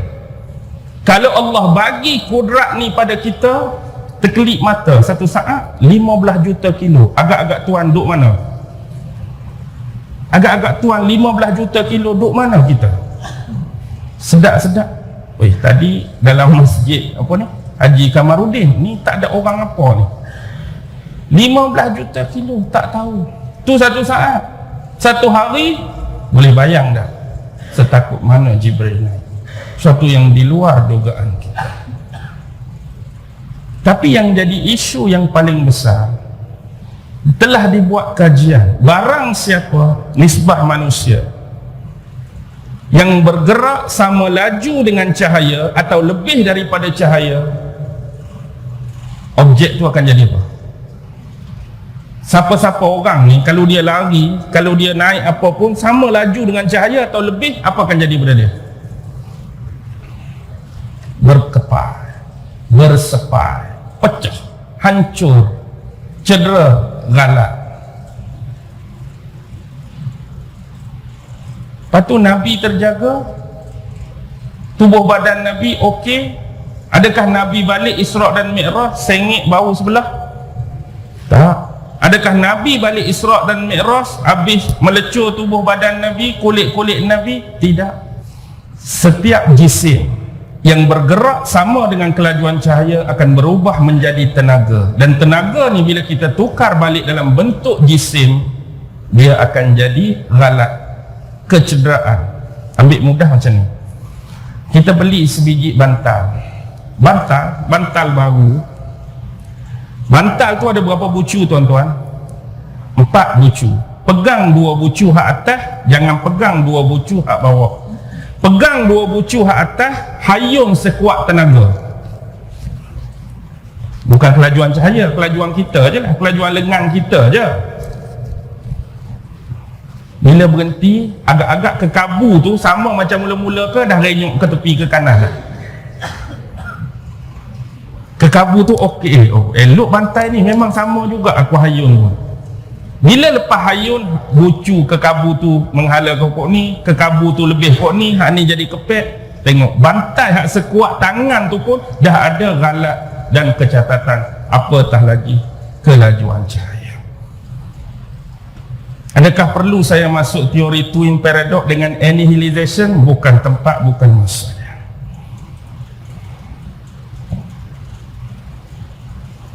Hak ni bukan kita memandai, tapi orang-orang kafir, bahkan di dalamnya saintis-saintis etis yang melakukan dalam laboratorium nuklear mereka untuk membuktikan bahawa Isra' dan Mi'raj yang dilalui Nabi benar-benar terjadi. Baik. Bila naik Buraq? Okey. Sebelum nak naik Buraq tu, satu hal lagi. Sebelum nak naik Buraq, Jibril dengan Mikail bawa Nabi. Nabi waktu tu sedang tidur. Siapa yang teman Nabi malam tu? Siapa yang duduk tidur sekali dengan Nabi? Ja'far bin Abi Talib dengan bapa saudara dia Hamzah. Hamzah dengan Ja'far. Nabi dibawa ke pesiraman Zamzam. sebelum dada Nabi dibelah, Jibril minta Nabi buat apa dulu? Ambil wuduk, suruh Nabi menyucikan, dan penyucian tersebut, pembersihan tersebut dengan amalan berwuduk. Nabi ambil wuduk dulu, kemudian baru dilakukan pembelahan ke atas dada Nabi. Buat kali yang ke berapa dah ni? Banyak kali dada Nabi kena belah kan. Dulu ingat di dusun Bani Sa'ad dulu, waktu umur dia 4 tahun, dengan adik-beradik angkat dia tu, Nabi dah kena belah sekali. Ni kali yang ke 2 dah. Baik, gambaran ni cukup mudah untuk kita faham. Barang siapa yang nak bergerak, berjalan dan menuju kepada Allah Subhanahu wa ta'ala, wajiblah atas diri dia untuk melakukan kedua-dua konteks pembersihan dan penyucian. Amalan wuduk bersangkutan dengan penyucian dan pembersihan zahir, dan pembelahan dada Nabi berkaitan dengan pembersihan dan penyucian batin. Siapa nak berjalankan Nabi, zahir kena cuci, batin kena cuci. Siapa yang nak bergerak pada Allah, zahir kena cuci, batin pun kena cuci. Kita ambil konteks wuduk sebagai contoh. Bila kita sebut wuduk secara zahir, wuduk ni ialah kita panggil angkat hadas. Angkat hadas. Hadas kecil ke hadas besar? Hadas kecil. Kita sebut angkat hadas. Angkat tu kita tahu. Hadas tu apa dia? Hadas tu sendiri, kita kata sahaja aku mengangkat hadas. Angkat kita tahu. Hadas tu, hadas ada hadas zahir, ada hadas batin. Hadas zahir memang berbaloi. Tempat-tempat yang kita basuh secara zahir, tempat itulah yang selalu terdedah dengan debu-debu dan asap. Tempat itulah selalu terdedah dengan haba dan cahaya matahari. Tempat itulah selalu terdedah dengan virus dan bakteria. Tempat itulah selalu terdedah dengan kekotoran. Kita kata kita basuh keseluruhan kepala kita, yang di dalamnya ada 2 mata, 2 telinga, 1 hidung, 1 mulut, 1 bibir. Hak ni memang kita tak tutup pun. Orang yang lelaki lah ni, perempuan berbeza. Hak ni memang sentiasa terdedah, berbaloi dan sesuai untuk kita basuh. Dari sudut nak menghilangkan hadas-hadas zahir berbentuk kotoran-kotoran tadi. Tangan sampai ke siku berbaloi dan sesuai. Sebab selalu kita pakai baju pun takat ni, pakai baju lagu ni, apa kita panggil, advantage lah, bonus lah. 2 kaki baru abad ni baru reti pakai kasut, reti pakai slipper. Orang tua kita dulu kaki ayam, pi mana-mana kaki ayam. Tengok cerita zaman-zaman dulu pendekar Arab. Hak zaman terbaru baru pakai slippernya. Hak zaman dulu memang pakai baju Melayu, seluar pendek, bawah lutut sikit, pakai apa, selempang dia tu kaki ayam je. Basuh kaki sesuai, tu hadas zahir. Tapi kalau tengok hadas secara batin, memang berbaloi. Sebab anggota-anggota ni jugalah yang paling banyak melakukan dosa kepada Allah dan dosa kepada manusia. Ni hak kita duk basuh kepala yang di bawahnya ada akal, ada otak ni. Hak ni lah selalu duk fikir nak buat benda-benda jahat, nak buat benda-benda tak baik, nak buat benda-benda buruk, nak buat benda-benda maksiat. Banyak hari-hari duk fikir hal tu. Telinga hari-hari duk dengar benda tak elok, duk dengar benda jahat, benda buruk, benda maksiat. Banyak dosa yang datang melalui 2 kuping telinga.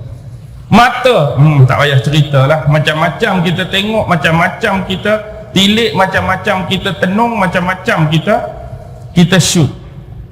Hidung, mulut tak berhenti, dosa macam-macam duk keluar masuk. 2 tangan macam-macam dosa, 2 kaki duk melangkah tempat-tempat yang tak elok, tak baik dan tak sepatutnya. Lepas tu hak duk dalam perut ni macam mana?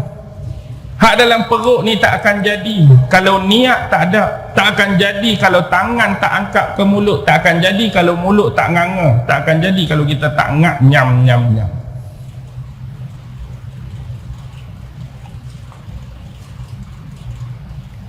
Lepas tu, hak ni lah betul-betul. Sebab itulah bila kita ambil wudu, bukan sekadar kita niatkan angkat hadas hak zahir, tetapi batin sekali. Bila kita basuh tangan, ya Allah, ya Tuhanku, jauhkanlah aku daripada segala kekotoran dan penyakit, dan minta sekali setiap dosa-dosa yang kita buat yang datang melalui hasil tangan-tangan ni digugurkan Allah sewaktu kita ambil wudu. Ya Allah, ya Tuhanku, minta tangan ni, hak mana-mana dia pernah buat dosa, hak sengaja ke tak sengaja, perasan ke tak perasan, mintalah digugurkan ya Allah, ya Tuhanku, melalui aku dah ambil wuduk ni. Hak basuh telinga, apa-apa hak aku dengar hak tak elok, hak dosa apa, minta gugur sekali. Sebab ulama-ulama sebut, antara salah satu ketidaksempurnaan solat kita jadi tak sempurna, jadi tak khusyuk, jadi serabut, jadi masuk macam-macam tu bermula daripada ketidaksempurnaan wuduk kita. Wuduk yang sempurna menghasilkan solat yang sempurna, wuduk yang tak sempurna akan menghasilkan solat yang tak sempurna. Pasal apa kita semayang masuk macam-macam, masuk dunia, masuk cerita macam-macam. Tak mau masuk cerita macam mana sambil ambil wuduk pun duk sembang Mr. Grey lagi. Kamu tengok tak Mr. Grey, aku terlepas malam semalam apa hubungan kahwin ke dengan perempuan. Oh, kawan tu pun kahwin tak kahwin. Naruto siri ke-27 apa cerita Naruto? Naruto duk ambil wuduk duk cerita dunia lagi. Negara Waganza pun masuk, Maharaja Lawak pun masuk, duk basuh kaki sekali, masuk dalam semayang pun hak tu. Sak mari dah duduk di tempat ambil wuduk pun dah dunia. Dah tempat ambil wuduk pun sembang macam-macam, tempat ambil wuduk pun tak boleh nak buang lagi benda-benda hak tak sepatut dibawa. Hak zahir memang kita cuci, tapi hak batin ni sombong duk di mana? Batin semayang harus tinggalkan sombong di luar, riak di luar, rasa besar diri di luar, rasa besar hati di luar, rasa takabur, bangga diri macam-macam tu kena duduk di luar dah. Selagi kita duk bawa hak tu, selagi itulah tak ada kesempurnaan dalam solat. Hak itulah kena isi dengan tawaduk, dengan khusyuk, dengan rendah diri dan sebagainya. Bila kita faham hak ni, kita ambil contoh seorang doktor, Dr. Magomedov. Dr. Magomedov ni seorang doktor di Dagestan State Medical Academy. Dia menyebutkan antara wuduk dengan ilmu titik-titik biologi pada badan manusia. Dalam diri manusia ni ada titik-titik biologi, yang biasa titik-titik biologi ni akan digunakan untuk dicucuk oleh ahli-ahli yang berprioriti dalam ilmu acupuncture. Orang nak belajar acupuncture jadi tahap sifu dan sensei perlu masa 15 hingga 20 tahun. 15 hingga 20 tahun. Tahap sifu ni kita mari cakap sakit kepala. Saya sakit kaki. Sakit kaki tu tahap sifu. Sebut sakit dia cucuk terus. Tahap tak sifu macam kita, sakit kepala. Saat-saat aku nak buka, baru belajar kan, muka surat berapa, sakit kepala pula ni, setengah jam baru jumpa, oh cucuk sini. Tu tahap tak sifu. Kena buka kitab dulu, rujuk, setengah jam, sejam baru jumpa tempat nak cucuk. Orang hak faham sakit apa pun tahu datang mana. Ada 65 tempat paling strategik dalam titik-titik biologi, dan melalui amalan wuduk, Magomedov menyebut 61 daripada 65 kita dah settle. Tang mana 4 yang tak kena, atas pada tumit sampai bawah lutut, situ saja kita tak basuh. Hak 61 lagi duk sebahagian besar di kepala, tangan sampai lengan dan kaki sampai ke tumit. Jadi tujuan apa Allah buat wudu? Untuk mengharmonikan, menstimulasikan, memberi rangsangan kembali untuk zahir dan ruh dalaman kita.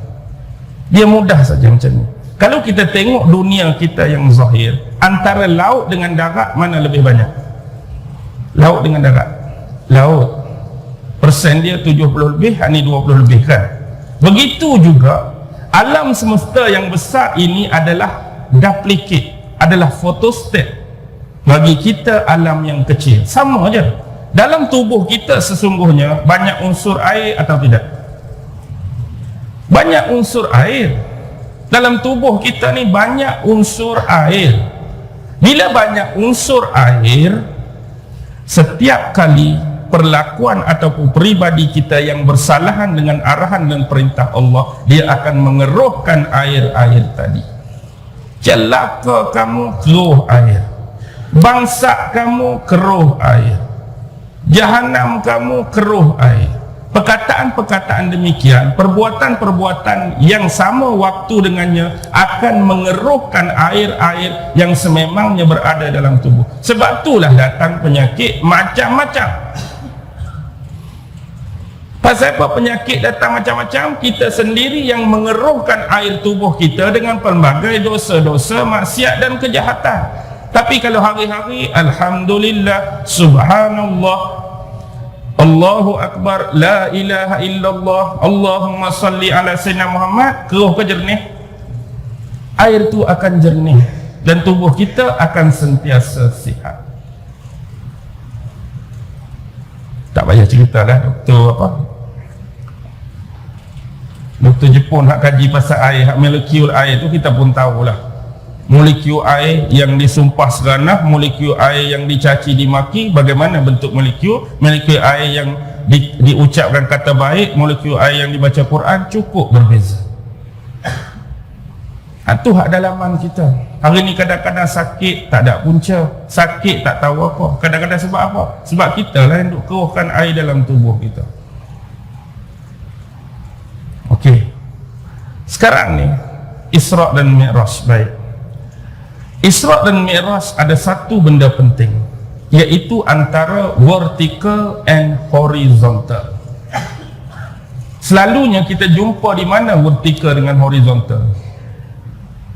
Waktu nak print kertas A4 kan, kita nak print kertas A4 tu dia tanya, nak bentuk vertikal ke nak bentuk horizontal, melintang dan menegak. Baik, Isra' vertikal ke horizontal? Isra' vertikal ke horizontal? Horizontal. Mi'raj vertikal, menegak. Kalau boleh sebutan tu bunyi Tamil sikit lagi betul, vertikal. Vertikal, horizontal. Vertikal Masjidil Aqsa, Sidratul Muntaha. Horizontal Masjidil Haram, Masjidil Aqsa. Baik. Allah sebut lailan. Lailan. Bila kita sebut malam, ada makna literal, malam lawan bagi siang, standard. Tetapi bila kita membahaskan kalimah malam dalam bahasa Arab, malam dalam bahasa Arab ni cukup sinonim dalam Al-Quran dan juga cukup sinonim dalam prosa-prosa klasik Arab, literature Arab. Ada malam yang diistilahkan termasuk dalam allegoris, ada malam yang diistilahkan termasuk dalam anagogis. What is allegoris? What is anagogis? Allegoris lebih kepada simbol, perumpamaan, perlambangan, bentuk majas, diguna kalimah malam. Yang ni biasa dalam prosa klasik oleh penyair-penyair. Sebagai contoh, ada satu syair Arab.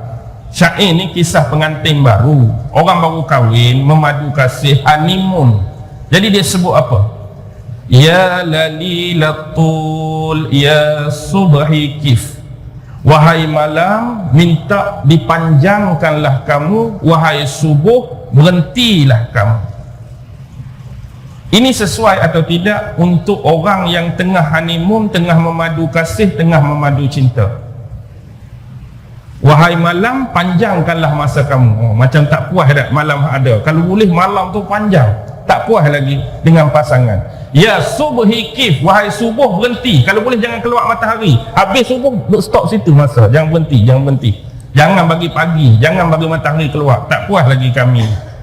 Yang ni malam bentuk alegoris.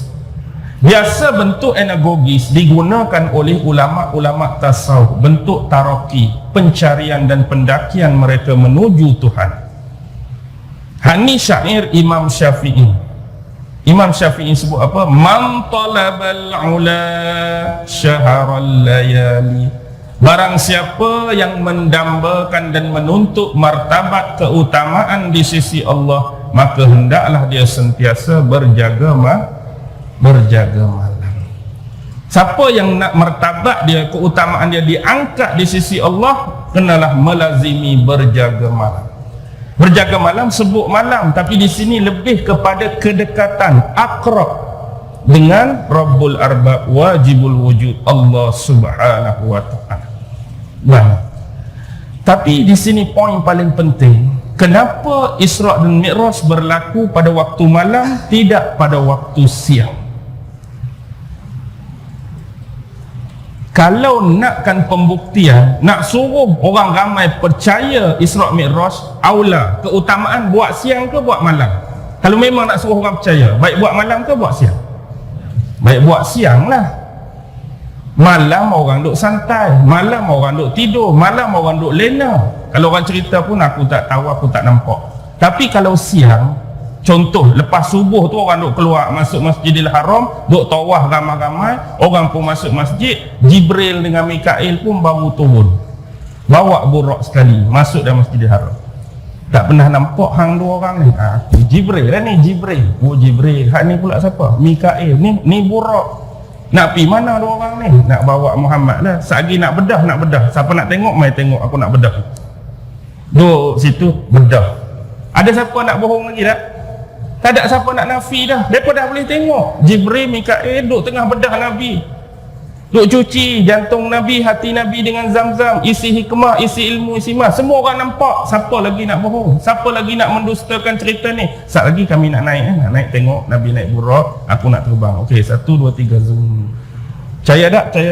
Tak percaya apa lagi? Semua orang tengok. Tu ada Masjidil Haram tu, lalu kok depan Masjid Haji Kamarudin, orang tengok siang, tengok. Orang nampak no, nampak. Percaya, kami percaya.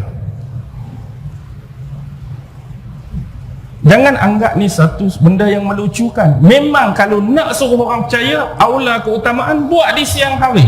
Semua orang akan tengok, semua orang akan nampak.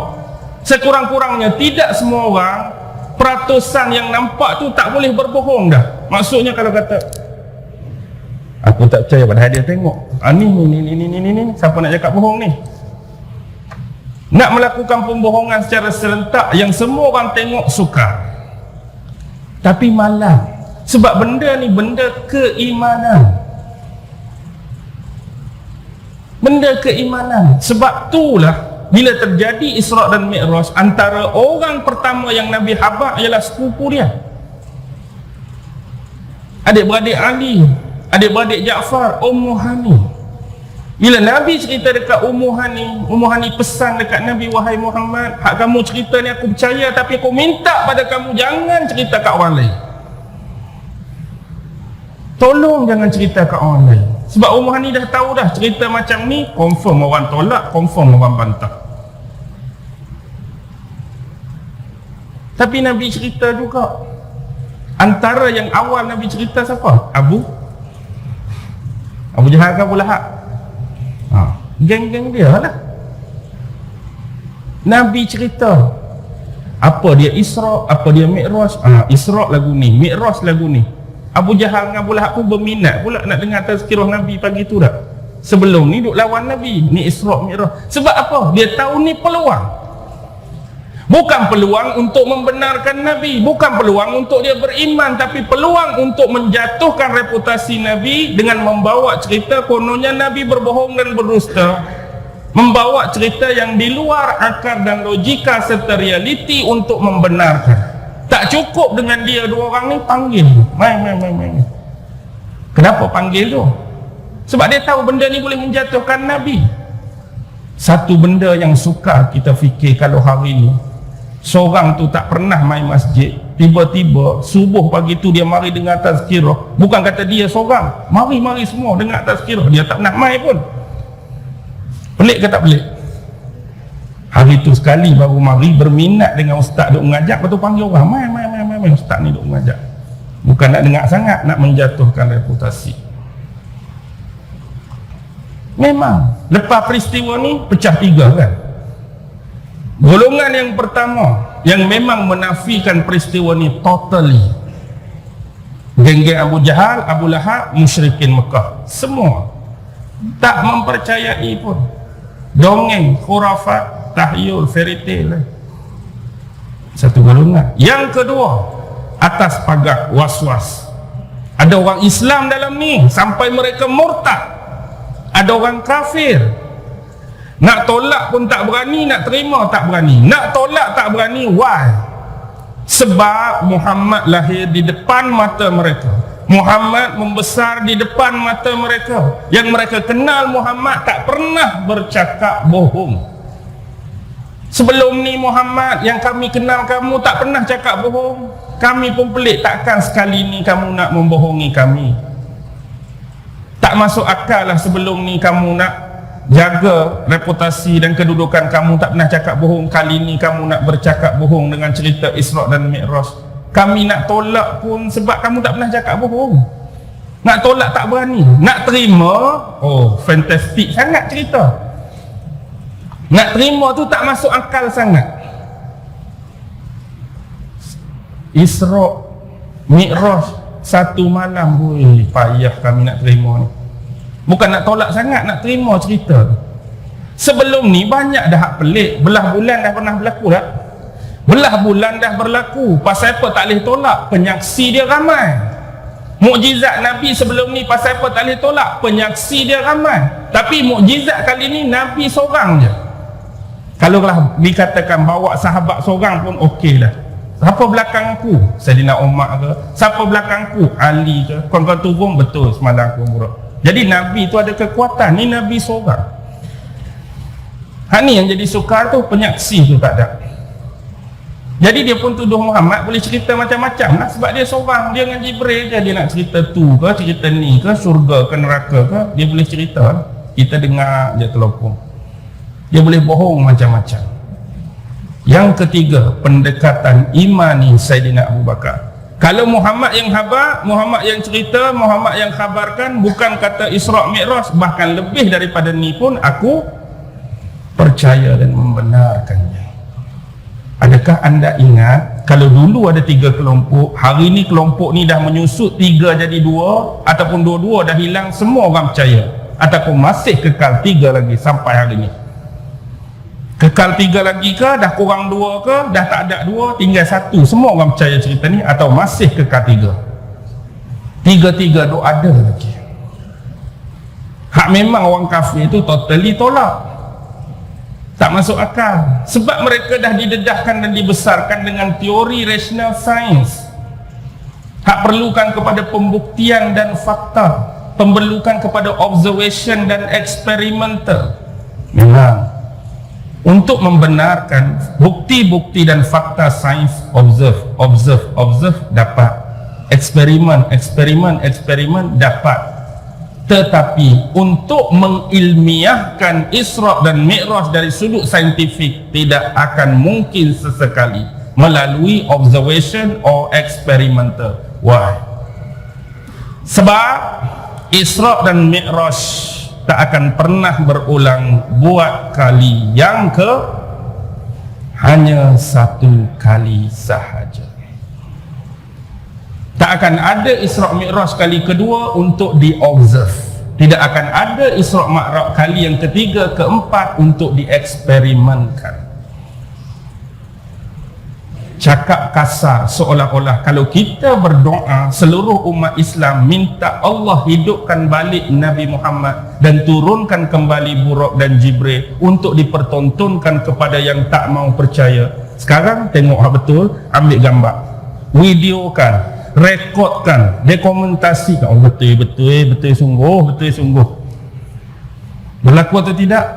Tak akan lagi. Sebab benda ni untuk apa? Ni bukan untuk di sini dan di sini,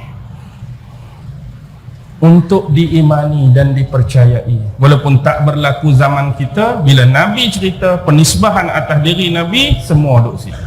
Nak cakap apa pun cakaplah. Fairy tale kami percaya, dongeng kami percaya, tahyul kami percaya. Cakaplah cakap apa.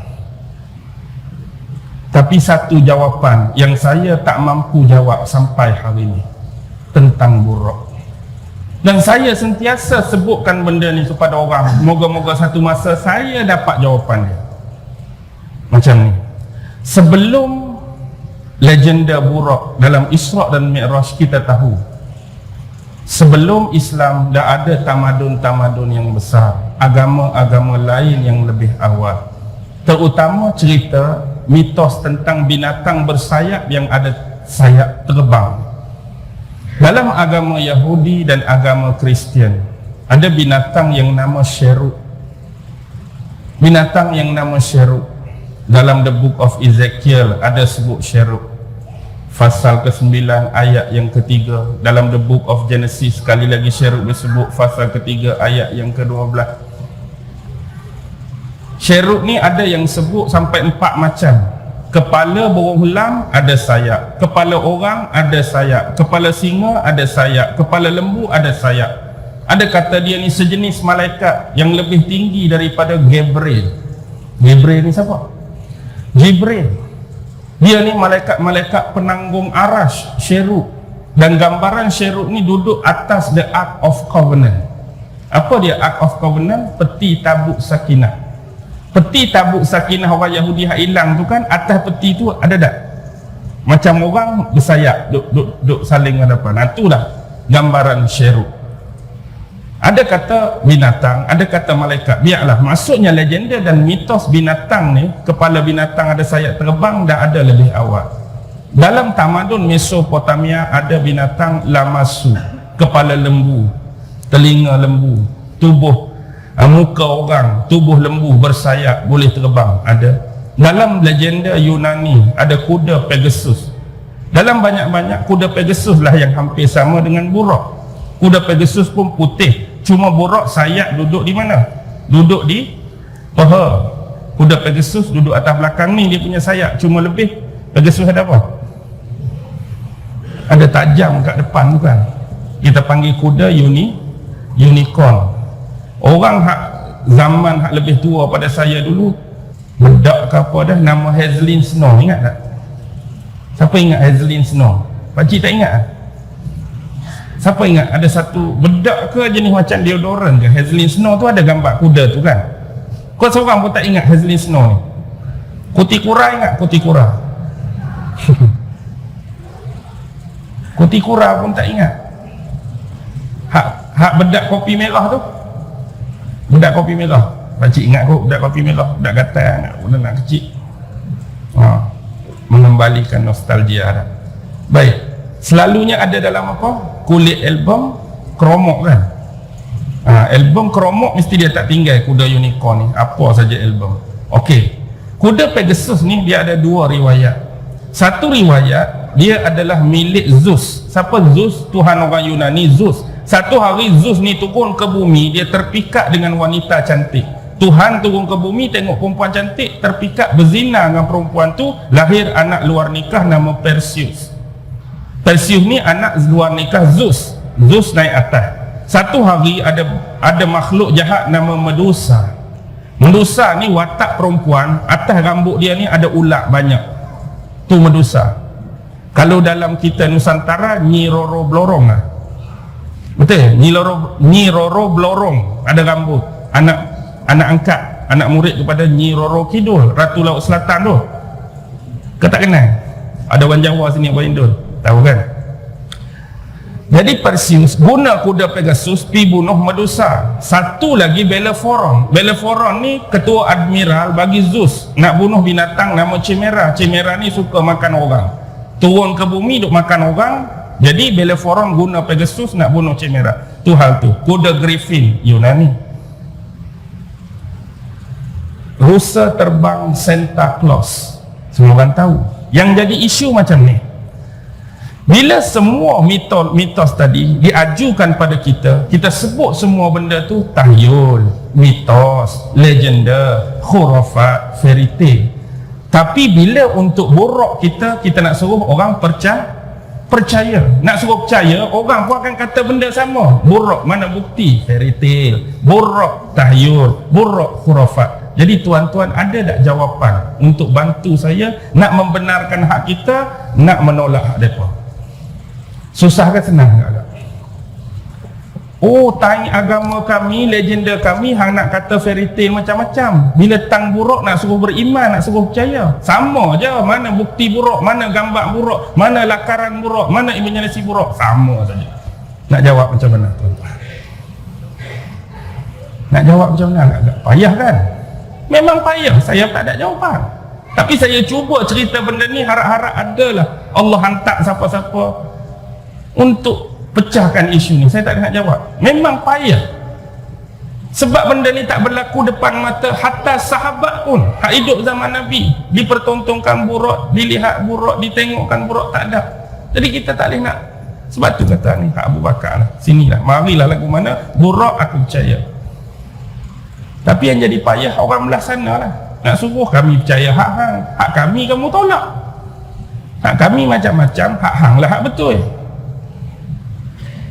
Lihatlah tu. Nak tahu beza kualiti, mutu dan value antara Jibril dengan Buraq. Buraq ni Isra' sekali dengan Mi'raj ke? Isra' saja. Isra' saja je. Lepas tu tambah time Mi'raj tak bawa Buraq. Ini menunjukkan kualiti kelajuan Buraq tak mampu nak capai dalam proses Mi'raj. Hanya Jibril dengan Nabi saja. Hak tadilah fi yaumin kana miqdaruhu khamsina alfa sana. Buraq di bawahnya. Buraq tambak kat mana? Tembok Buraq kan. Hari ni di mana tembok Buraq tu? Duk mana tembok Buraq tempat Nabi tambak tu? Tembok Buraq ni dia duduk sebelah barat Masjidil Aqsa. Di sebelah selatan dia ada Babul Magharibah. Di sebelah utara dia ada Madrasah Tankaziyah, Mahkamah Syariah. Dia duduk situ.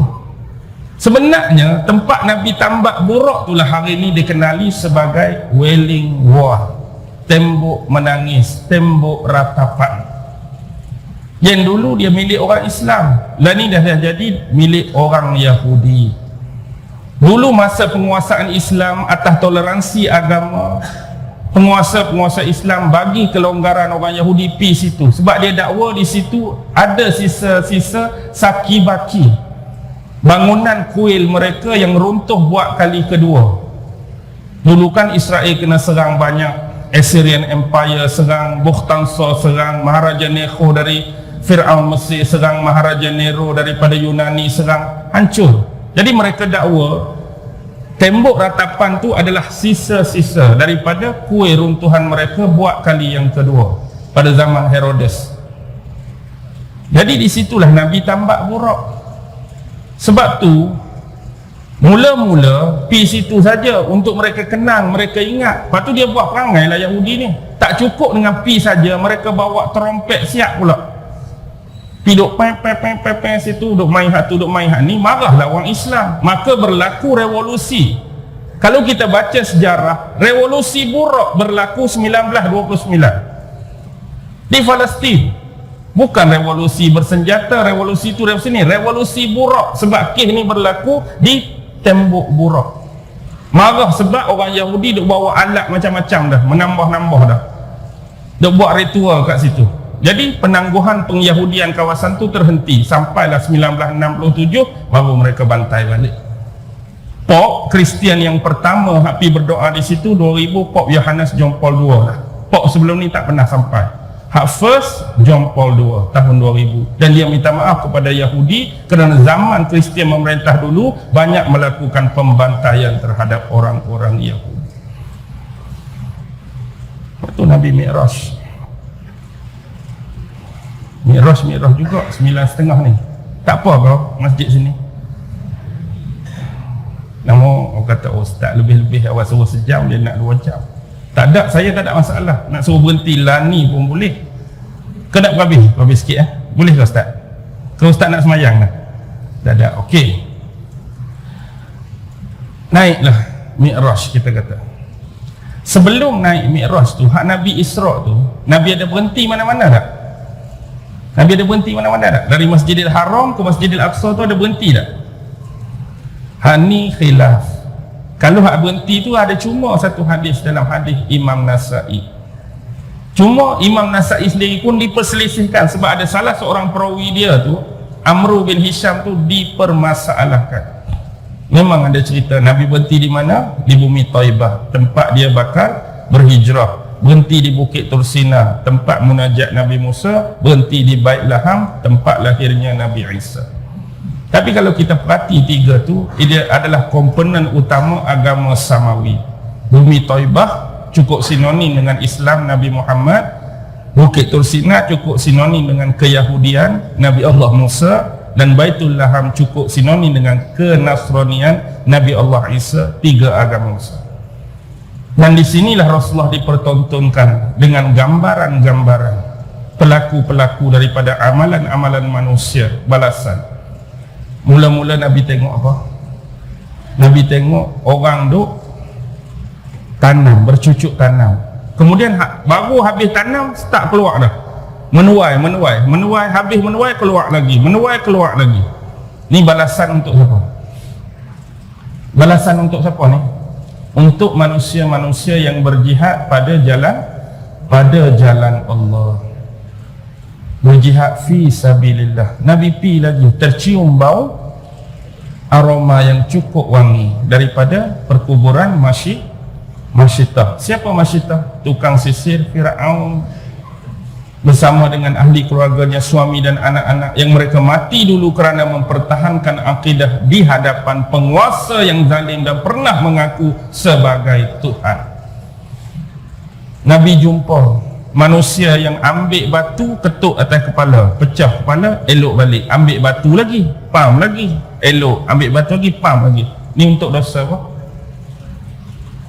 Orang yang atas dunia dulu, dia tak pernah nak letakkan dahi dia sujud, tunduk pada Allah. Inilah balasan orang-orang yang meninggalkan solat. Anda nak try boleh. Lepas pada ni tinggal semayang isyak, tak payah semayang isyak. Balik nanti cari batu ketui mana-mana, ambil atas kepala. Try. Semayang isyak saja. Aku tinggal semayang isyak, ambil batu, pecah. Berani buat hak tu, beranilah. Tanggung hak Allah nak bagi. Satu kumpulan lagi yang Allah tutup kecil, depan kecil belakang. Hak depan sikit, hak belakang sikit, dalam keadaan berbogel, dihalau seperti binatang. Makanan dia batu-batu dan bara dari neraka Jahannam. Inilah balasan orang yang tak mau bayar zakat. Jumpa lagi duk berenang dalam sungai darah. Di tepi sepanjang lorongan sungai tu orang duk baling batu. Inilah gambaran orang yang makan harta riba. Jumpa lagi orang yang diberikan dua hidangan, satu daging hak elok, satu daging hak mentah dan busuk. Tapi duk berebut hak mentah dengan busuk ni lah. Ini orang yang ada pasangan yang sah. Isteri dah ada suami, suami dah ada isteri, tapi cari lain. Jumpa lagi, tarik lidah gunting elok, tarik lidah gunting elok. Ni orang apa? Ni orang yang suka mengadu domba, banyak mengumpat. Dan satu lagi bahaya untuk geng-geng kita ni, ialah yang suka menasihatkan kebaikan untuk orang lain, tapi orang lain dapat manfaat, diri sendiri tak amal pun. Dia suruh orang je, kena buat ni, kena buat ni, kena buat ni, dia tak buat pun. Ni pun sama. Satu lagi gambaran, kuku-kuku tembaga duk cakar muka, duk cakar tubuh dia. Ni apa? Ni orang yang suka mendedahkan aib, menjatuhkan maruah orang lain. Banyak lagi, ada 13 gambaran yang Allah bagi. Gambaran-gambaran ni sebenarnya untuk membantu kita memahami, selain daripada Al-Quran dan hadis yang dicerita, yang sebelum ni kita tak ada gambaran, Rasulullah diperlihatkan sendiri balasan gambaran-gambaran tersebut. Yang sebelum ni duk baca Quran, duk baca hadis, siapa tak semayang lagu ni, siapa tak ni lagu ni, siapa tak ni lagu ni. Tapi kali ni Rasulullah diberi gambaran supaya gambaran ni dibawa balik pada kita. Tapi pernahkah tuan-tuan terfikir, walaupun gambaran ni Nabi dah cerita, hari ni ada orang semayang, ada orang puasa, tapi dia masih tak tutup aurat. Ada atau tidak? Dia semayang, dia puasa, tapi tak tutup aurat. Ada. Dia semayang, dia puasa, tapi duk tikam nombor ekor lagi. Ada tak? Ada.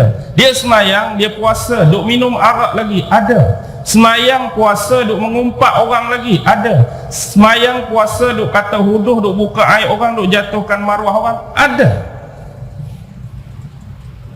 Wah, sedangkan semayang dan puasa tu dua ibadat utama dah yang boleh mencegah kemungkaran, tapi tak mampu lagi nak dicegahkan oleh sebahagian diri manusia. Dan kita harus mengkoreksi kualiti sembahyang dan kualiti puasa kita.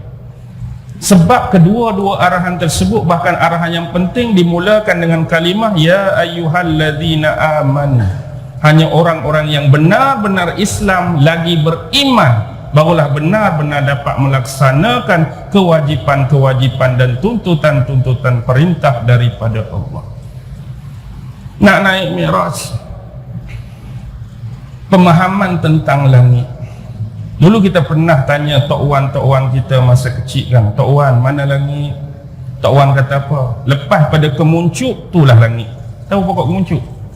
Kemuncuk tinggi mana? Tinggi itulah. Mana langit Tok Wan? Atas pada kemuncuk, kok atas langit? Tok Wan bagi jawapan. Tapi hari ini langit mana? Hak naik Apollo, mereka kata naik ke langit. Hak naik tu kata naik ke langit. Soyuz kata naik ke langit. Hak mereka naik hak mana? Hak Nabi naik hak mana? Pemahaman ulama-ulama dulu tentang langit ada dua. Satu disebut langit asghar, langit kecil. Satu disebut langit akbar, langit besar. Langit asghar ialah 7 lapisan langit yang di bawah atmosfera kita, yang kita belajar sains itulah, 3/4, 3/5 lapisan-lapisan yang disebut troposfera, stratosfera, ozonosfera, mesosfera, termosfera, ionosfera, exosfera. Itulah fera-fera, hak 7 lapisan bawah atmosfera. Hak akbar itulah yang ada langit pertama, langit kedua, sampailah Sidratul Muntaha. Yang mana langit pertama Rasulullah bertemu dengan siapa? Nabi Allah Adam. Langit kedua, 2 orang Nabi yang tak kahwin, sepupu dengan anak sepupu, anak sepupu pula, pak sepupu dengan anak sepupu. Siapa? Yahya wa Isa. Yahya tu pak sepupu, Isa tu anak sepupu. Sebab apa? Sebab Yahya dengan Maryam sepupu. Yahya dengan Maryam sepupu. Yahya anak siapa? Nabi Yahya anak Nabi Zakaria. Maryam anak kepada Imran. Hak surah yang ketiga tu, surah Ali Imran, ahli keluarga Imran. Imran tu bapa Maryam. Yang jadi adik-beradiknya ialah isteri Nabi Zakaria tu kakak, isteri Imran tu adik. 2 orang perempuan, 1 kakak, 1 adik. Kakak kahwin dengan Nabi Zakaria, Imran kahwin dengan hak adik. Jadi anak Imran dengan hak adik Maryam, Zakaria dengan hak sulung Yahya, Yahya dengan Maryam sepupu. Maryam anak dia Nabi Isa. Jadi Nabi Isa anak sepupu Yahya, Yahya pak sepupu Nabi Allah Isa. Yahya dibunuh sebelum kahwin, Isa nak dibunuh, nak difitnah, tapi Allah angkat dia. Wallahu alam bila Allah akan turunkan kembali. Langit ketiga jumpa Nabi handsome Nabi Yusuf. Langit keempat Nabi yang create pyramid, the first pyramid in the world, Nabi Allah.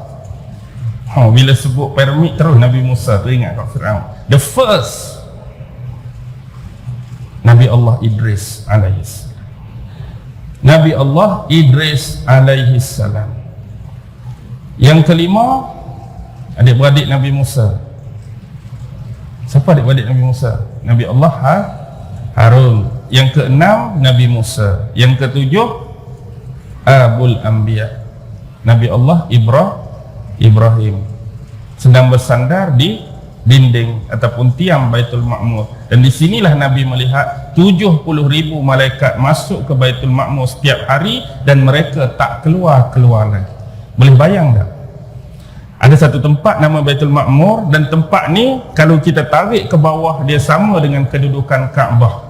Kalau kita untuk manusia Kaabah, kalau untuk malaikat Baitul Ma'mur. Dan Nabi tengok 70,000 sehari masuk tak keluar. Esok 70,000 tak keluar, lusa 70,000 tak keluar. Sejak dia diciptakan sampailah hari kiamat, agak-agak boleh nilai tak jumlah? Tak mampu. Ini menunjukkan jumlah malaikat tu jauh lebih banyak daripada jin iblis, jauh lebih banyak daripada manusia. Lepas itulah ke Sidratul Muntaha. Inilah limitation, tempat terakhir yang Jibril boleh pergi. Sekuat Jibril, setinggi ilmu Jibril, ada hak dia sini. Jibril dah sebut, kalau dia lebih pada hak ni, apa akan jadi? Ini hak kamu Muhammad, naiklah. Nabi Muhammad bertemu dengan Rabbul Arba, wajibul wujud, Allah Subhanahu wa ta'ala. Bila kata Nabi bertemu dengan Allah di situ, adakah Allah duduk di situ? Adakah Allah duduk di situ? Adakah itu tempat Allah? Kalau begitu, bagaimana pertemuan Musa dengan Allah di atas Bukit Tur Sina? Adakah Allah duduk di Bukit Tur Sina? Adakah Allah duduk di situ? Tidak. Nak bagi pemahaman mudah ialah, anda tengok tak sistem hari ini. Contoh, ada seorang tu nak menjalani satu peperiksaan. Bos utama dia nak menjalani peperiksaan duduk Amerika.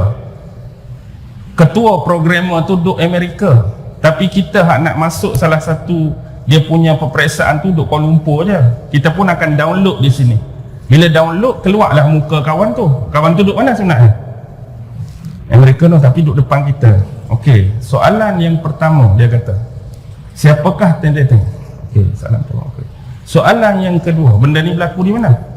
Kuala Lumpur. Adakah bila kita duduk Kuala Lumpur, aku tahulah bos dia tu duduk Kuala Lumpur, betul atau salah jawapan kita? Pasal apa kamu kata duduk? Baru tadi aku duduk communication dengan dia. Salah kalau kita kata duduk Kuala Lumpur. Lepas tu kawan tu download di India, dia pun duduk di India. Aku download tu, aku tengok kan dia, aku duduk di India.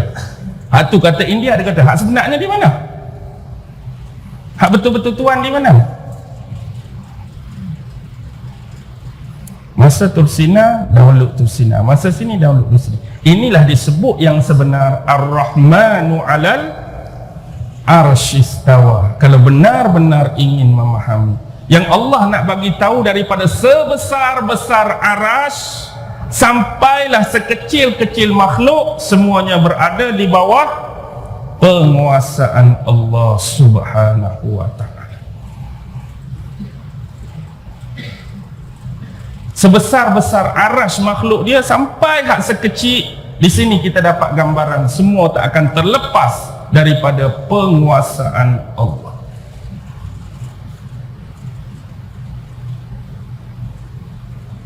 Tengok sistem security. Security cukup ketat. Bila masa Nabi nak naik ke langit yang pertama, malaikat yang menjaga langit tanya atau tidak Jibril, siapa orang yang kamu bawa? Malaikat tanya ke pakai lepas terus? Malaikat tanya ke pakai lepas? Oh, Jibril, naiklah. VIP terbesar yang di Petuang Agong. Kita nak buat majlis dalam masjid ni. Orang yang mengurus seperti AJK Masjid akan bagi tahu, Tok Imam nak mari Agong ni. Pak Gad ingat nombor kereta Agong hak dia bagi kat kita VIP 763 tu. Pak Gad bagi tahu, catering bagi tahu Agong. Jadi Pak Gad mari, oh kereta Agong buka, tahu dah. Tapi hak ni tanya, siapa yang kamu bawa? Nampak tak dia punya security? Inilah Muhammad. Adakah dia diutuskan? Tanya lagi. Benar, dia yang diutuskan. Baru buka. Agak-agak Apollo lepas tak kawasan ni? Pertanyaan, Apollo agak-agak lepas? Sorry lah.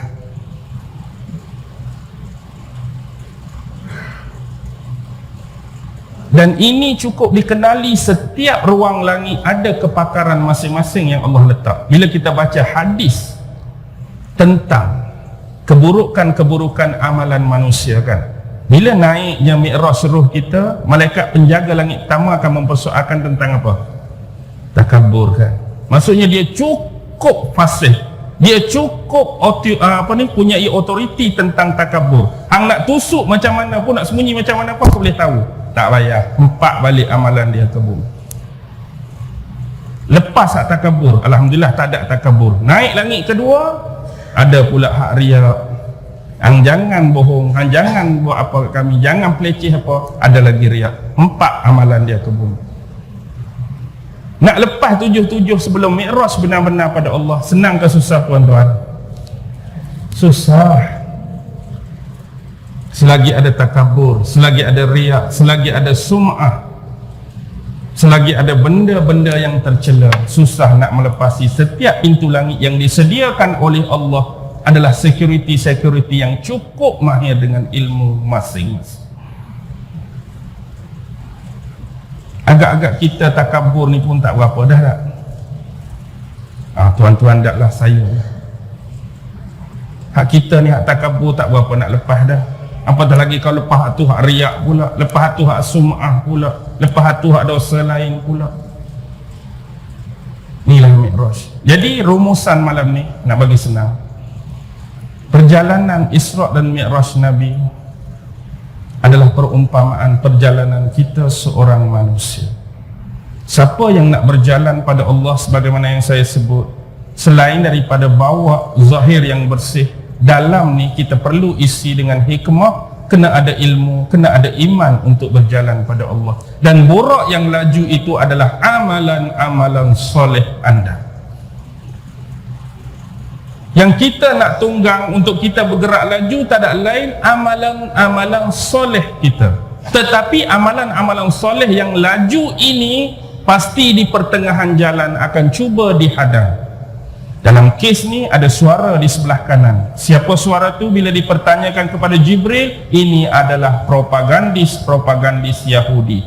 Ada suara di sebelah kiri. Bila dipertanyakan kepada Jibril, ini adalah provokasi Nasrani. Dan di pertengahan jalan ada jin ifrit yang siap bawa jamung untuk halang perjalanan Nabi. Diajarkan doa lalu rebah tersungkur ifrit tersebut. Dan juga di pertengahan jalan disapa oleh wanita tua. Itulah dunia dan umur dunia. Perjalanan walaupun lancar, amalan soleh, ingat keyahudian akan datang, kenasranian akan datang, jin iblis ifrit akan datang, dunia akan mengacau. Lepas ni, lepaslah kita. Lepas ni, itulah destinasi terakhir yang kita nak bawa bersama amalan. Apa dia? Tempat terakhir kita, masjid.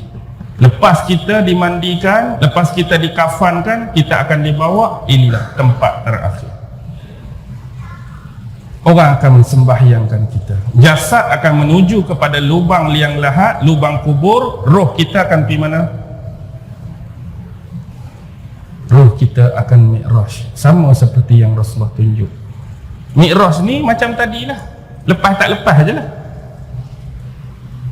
Lepas alhamdulillah. Tak lepas, itu habuan masing-masing.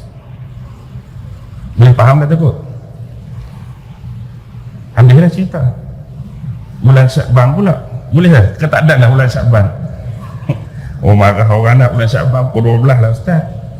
Bulan Syakban tu sikit sajalah. Antara peristiwa penting bulan Syakban, tahwil kiblat. Tahu tahwil kiblat? Perpindahan kiblat dari Masjidil Aqsa ke Masjidil Haram. Antara peristiwa besar. Yang kedua, pensyariatan. Berpuasa di bulan Ramadan berlaku bulan Syakban tahun kedua hijrah. Tahun kedua hijrah memang bulan Ramadan tu start dah berpuasa, tapi pensyariatan perintah tu turun bulan Syakban. Jadi bulan Syakban tahun kedua hijrah dah ada pensyariatan, masuk je lepas tu bulan Ramadan, umat Islam start puasa tahun kedua hijrah. Antara peristiwa besar lain turunnya ayat kewajipan berselawat tu kan. Innallaha wa malaikatahu yusalluna 'alan nabi ya ayyuhalladzina amanu sallu 'alaihi wa sallimu taslima. Siapa yang sayang Allah, perbanyakkan la ilaha illallah. Siapa yang sayang Nabi, perbanyakkan Allahumma salli ala Sayyidina Muhammad. Siapa yang sayang diri sendiri, perbanyakkan astaghfirullahalazim. Satu-satunya yang Allah perintah, yang Allah sendiri buat, inilah. Allah suruh kita semayang, Allah tak semayang. Allah suruh kita puasa, Allah tak puasa. Allah suruh kita zakat, Allah tak zakat. Allah suruh kita haji, Allah tak haji. Tapi ini Allah suruh kita selawat, Allah sendiri pun selawat. Sekali kita selawat, Allah selawat kat kita berapa kali? 10. 10 kali kita selawat, 100 kali. 100 kali kita selawat, 1000 kali. Apa lagi yang kita nak kalau hari-hari 1000 kali Allah selawat atas kita? Tapi dah kita tak mau, kita abaikan selawat, kita lalaikan selawat, kita lekakan selawat. Kalau orang tahu fadilat dan kebesaran selawat, orang pasti tak akan meninggalkan selawat. Selain hubungan silah kita dengan Nabi Muhammad sallallahu alaihi wasallam, antara umat yang dia paling kasih ialah umat dia yang memperbanyakkan bacaan selawat atas dia. Peristiwa besar lain ialah perkahwinan Nabi dengan salah seorang isteri dia, anak kepada Sayyidina Umar, iaitu Hafsah, juga berlaku pada bulan Sya'ban. Dan ada peristiwa-peristiwa yang lain. Jadi saya rasa cukuplah setakat ni, walaupun secara ringkas. InsyaAllah kalau ada masa, ada kelapangan umur yang panjang, pasti ketentuan yang Allah tetapkan tidak dapat kita elak. Apapun, terima kasih kerana kesudian dari pihak masjid menjemput saya untuk berkuliah dan berceramah pada malam ini. Saya sudahi dengan lafaz yang mulia. Assalamualaikum warahmatullahi ta'ala wabarakatuh. A'udzu billahi minasyaitonir rajim. Bismillahirrahmanirrahim. Allahumma innaka ta'lam anna hadhil quluba qad ijtama'at 'ala mahabbatik waltaqat 'ala ta'atik wa tawahhadat 'ala da'watik وتعاهدت على نصرة شريعتك فوسك اللهم رابطتها وأدم ودها واهدها سبلها واملأها بنورك الذي لا يخبو واشرح صدورها بفيض الإيمان بك وجميل التوكل عليك وأحيها بمعرفتك وأمتها على الشهادة في سبيلك إنك نعم المولى ونعم النصير وصلى الله على سيدنا محمد وعلى آله وصحبه وسلم سبحان ربك رب العزة عما يصفون وسلام على المرسلين والحمد لله رب العالمين.